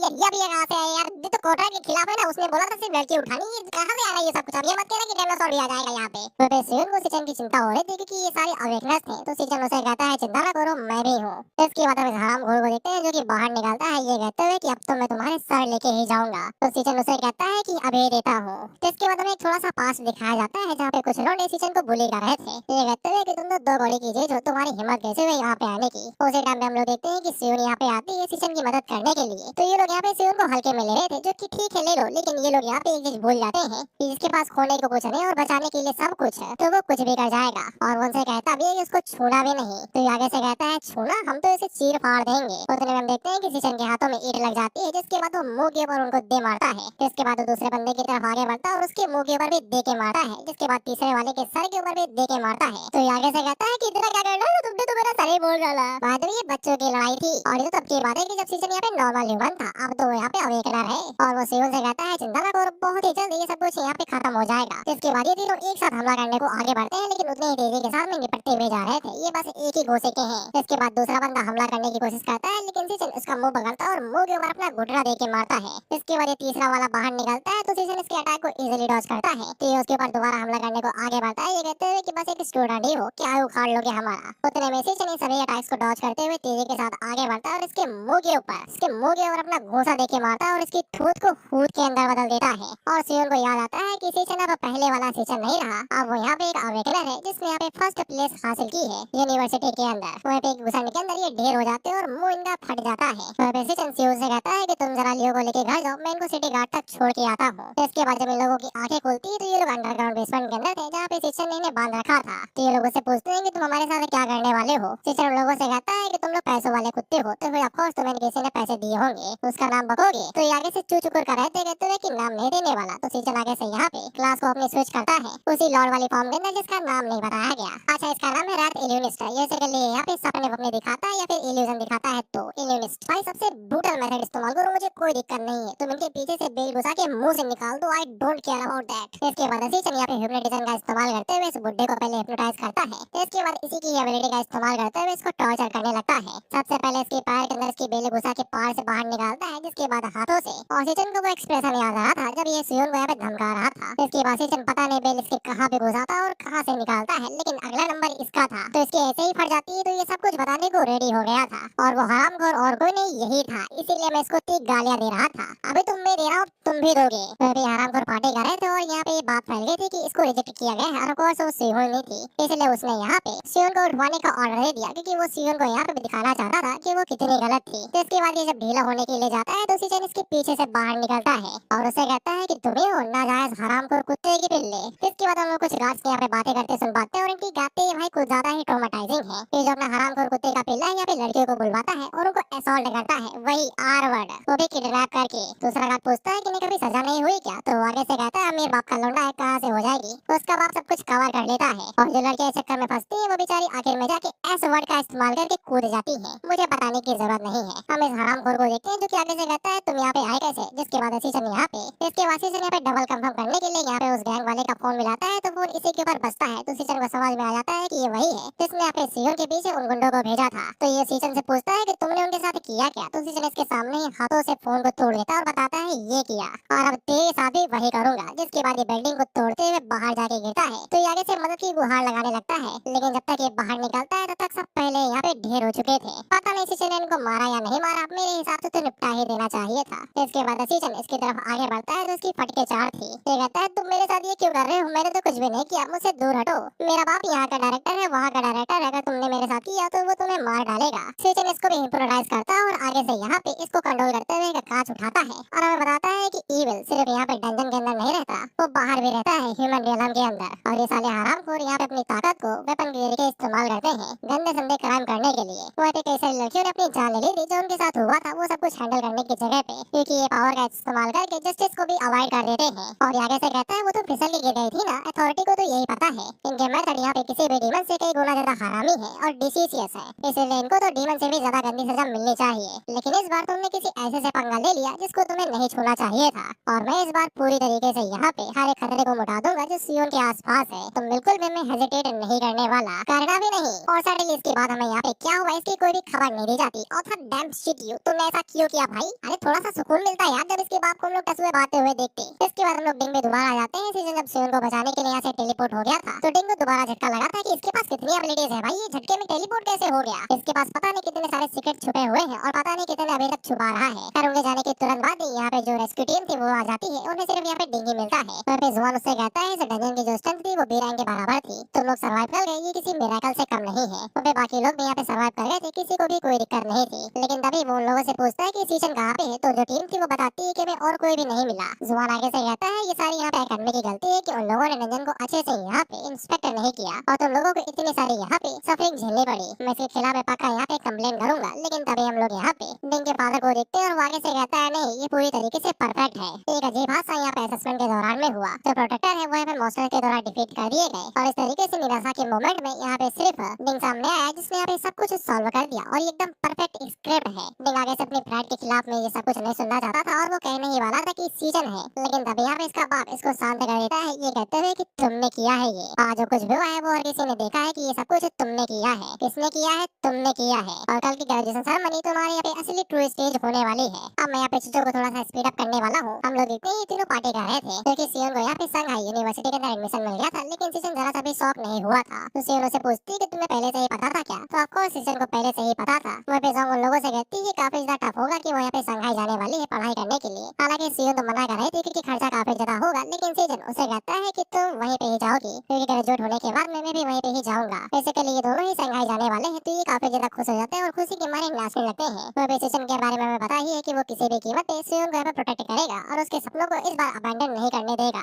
इसके बाद हम लोग सीजन को देखते हैं जो कि दोबारा वही सब बातें सोच रहा था कि इसने कैसे यहाँ पे डिंग के सामने अपने सारे सीक्रेट्स यहाँ पे रिवील कर दिए। इसके बाद वो यहाँ पे पैथोलॉजिस्ट के बारे में भी सोचता है कि उसने बताया था कि रात तो यहाँ पे पहले से ही सील्ड है। तो सीजन का जो प्लान था वो यहाँ पे काफी ज्यादा बदल गया है। अब उसे जितनी जल्दी हो सके उतनी जल्दी स्ट्रॉन्ग बनना पड़ेगा ताकि वो रात का यहाँ पे सामना कर सके। लेकिन उसके लिए यहाँ पे सीजन को कई सारे ट्रस्टवर्दी टीममेट्स की जरूरत है और कल की ग्रेजुएशन सेरेमनी एक परफेक्ट अपॉर्चुनिटी है ये पता लगाने के लिए कि यहाँ पे डिंग एक परफेक्ट ट्रस्टवर्दी टीममेट है या नहीं। इसके बाद हम इन दोनों को दोबारा देखते हैं और क्या रिश्ता है भैया इनका। खैर इन लोगों को दोबारा यहाँ पे उसे डिवोवर के मामले में थोड़ी सी इन्फॉर्मेशन मिली थी। बेसिकली सीजन के इलाके में ही इतने समय डिवोवर घूम रहा है जिसकी टारगेट हमेशा से पावरफुल अवेकनेस रहते हैं या फिर जिनके पास एक्स्ट्राऑर्डिनरी एबिलिटी रहती है वो उन्हीं को ही शिकार बनाता है और उसका मेथड हमेशा की तरह की सेम है, पहले मारो जिसके बाद डिवोवर कर लो। और ये सारी एक्टिविटीज इतनी समय सीजन के एरिया के अंदर ही देखी जा रही है जहाँ पे उसका अपार्टमेंट है। ऑफ कोर्स इन लोगों को जहाँ पे संदेह है वो एकदम साफ जा रहा है कि इन लोगों के मुताबिक या तो यहाँ पे सीजन ही वो डिवोवर है जो कि कि यहाँ पे मार रहा है और डीम ओवर कर रहा है क्योंकि उसकी स्ट्रेंथ कुछ ज्यादा ही बढ़ रही है, या फिर यहाँ पे जो डीम ओवर है, जो मॉन्स्टर है, उसने सीजन को अपना अगला टारगेट बना लिया है और वो उसी को ही अपना शिकार बनाने वाला है। यही थी इन दोनों की थ्योरी अभी तक की। इसके बाद हम लोग प्रिंसिपल को देखते हैं जो कि सेरेमनी के लिए नहीं जाने वाले थे, वो यहीं पे रुकेंगे, वो सेरेमनी को स्किप करेंगे। इसमें प्रिंसिपल आगे से कहता है कि वो स्टूडेंट के लिए यहाँ पे एक बना बनाता है जब वो वीक होते हैं, और जब वो बड़े हो जाते हैं, ताकतवर हो जाते हैं, तब ये उनके ऊपर डिपेंड करता है कि वो कौन सा रास्ता चूज करना चाहते हैं। कई सारे पंजे तो उड़ जाते हैं लेकिन एक अभी भी नहीं उड़ता है, और ये एक मेटाफर है जो कि डिंग के लिए यूज किया जा रहा है। वो अभी भी यहाँ पे अपने बापों की बेड़ों के अंदर जड़ा हुआ है, पता नहीं कब वो उनसे आजाद होगा या फिर वो उन्हीं में ही जड़ा रहना चाहता है। ये सिर्फ डिंग के डिसीजन के ऊपर डिपेंड करता है। ये मैंने बता दिया आउट ऑफ द क्यूरियोसिटी, ताकि तुम ये ना सोचो कि चिड़िया के बारे में क्यों बताया प्रिंसिपल ने। फिर सेरेमनी के लिए ये सभी लोग यहाँ पे आए हुए थे, और जब से ये साले डोले सोले बनाए, ये साले डोले सोले दिखा रहे अपने, खासकर ये साला जाओ, साले प्रोटीन की कमी नहीं तो मेरे भी डोले सोले होते हैं, इंजेक्शन वाला प्रोटीन। तो अब हम लोग गांव को देखते हैं जो कि इन लोगों से कह रहा था कि तुम्हें लगता है कि फर्स्ट पोजीशन किसे मिलेगी? हमारे भाई को मिलेगी। तुम्हारा वाला तो भाग गया था उस जगह से, जिसकी बात ये दोनों एक दूसरे को यहाँ पे चिढ़ाने लगते हैं। और इसी के साथ ये एपिसोड यहाँ पे खत्म होता है, और मैं तुम्हें बता दूं कि अब इसके चैप्टर बहुत ज्यादा लो आ रहे हैं, बेसिकली हर एक हफ्ते में एक चैप्टर, और यहाँ पे सिर्फ 2 ही चैप्टर बचे हुए हैं। अब तुम्हें ये ना लगे कि मैं तुमको बीच बाजार में ही छोड़ दे रहा हूँ, तो सुन लो। डिंग यहाँ पे बता देता है कि सीजन ने ही यहाँ पे बॉस को हराया था, और वही असली हकदार यहाँ पे फर्स्ट पोजीशन का। अब वो अपने बाप के खिलाफ में जाता है और उनकी वीडियो से आजाद हो जाता है। ये चीज तुम जानना चाहते थे और जो मैंने तुम्हें बता दी, थोड़ी देर में पता चल जाता, तो फिर अब मेरा दिमाग ना खाना कि अगला एपिसोड कब आएगा। टाइम लगेगा लेकिन जरूर आएगा। तो अभी के लिए दिहाड़ी खत्म हुई, बाय बाय टाटा।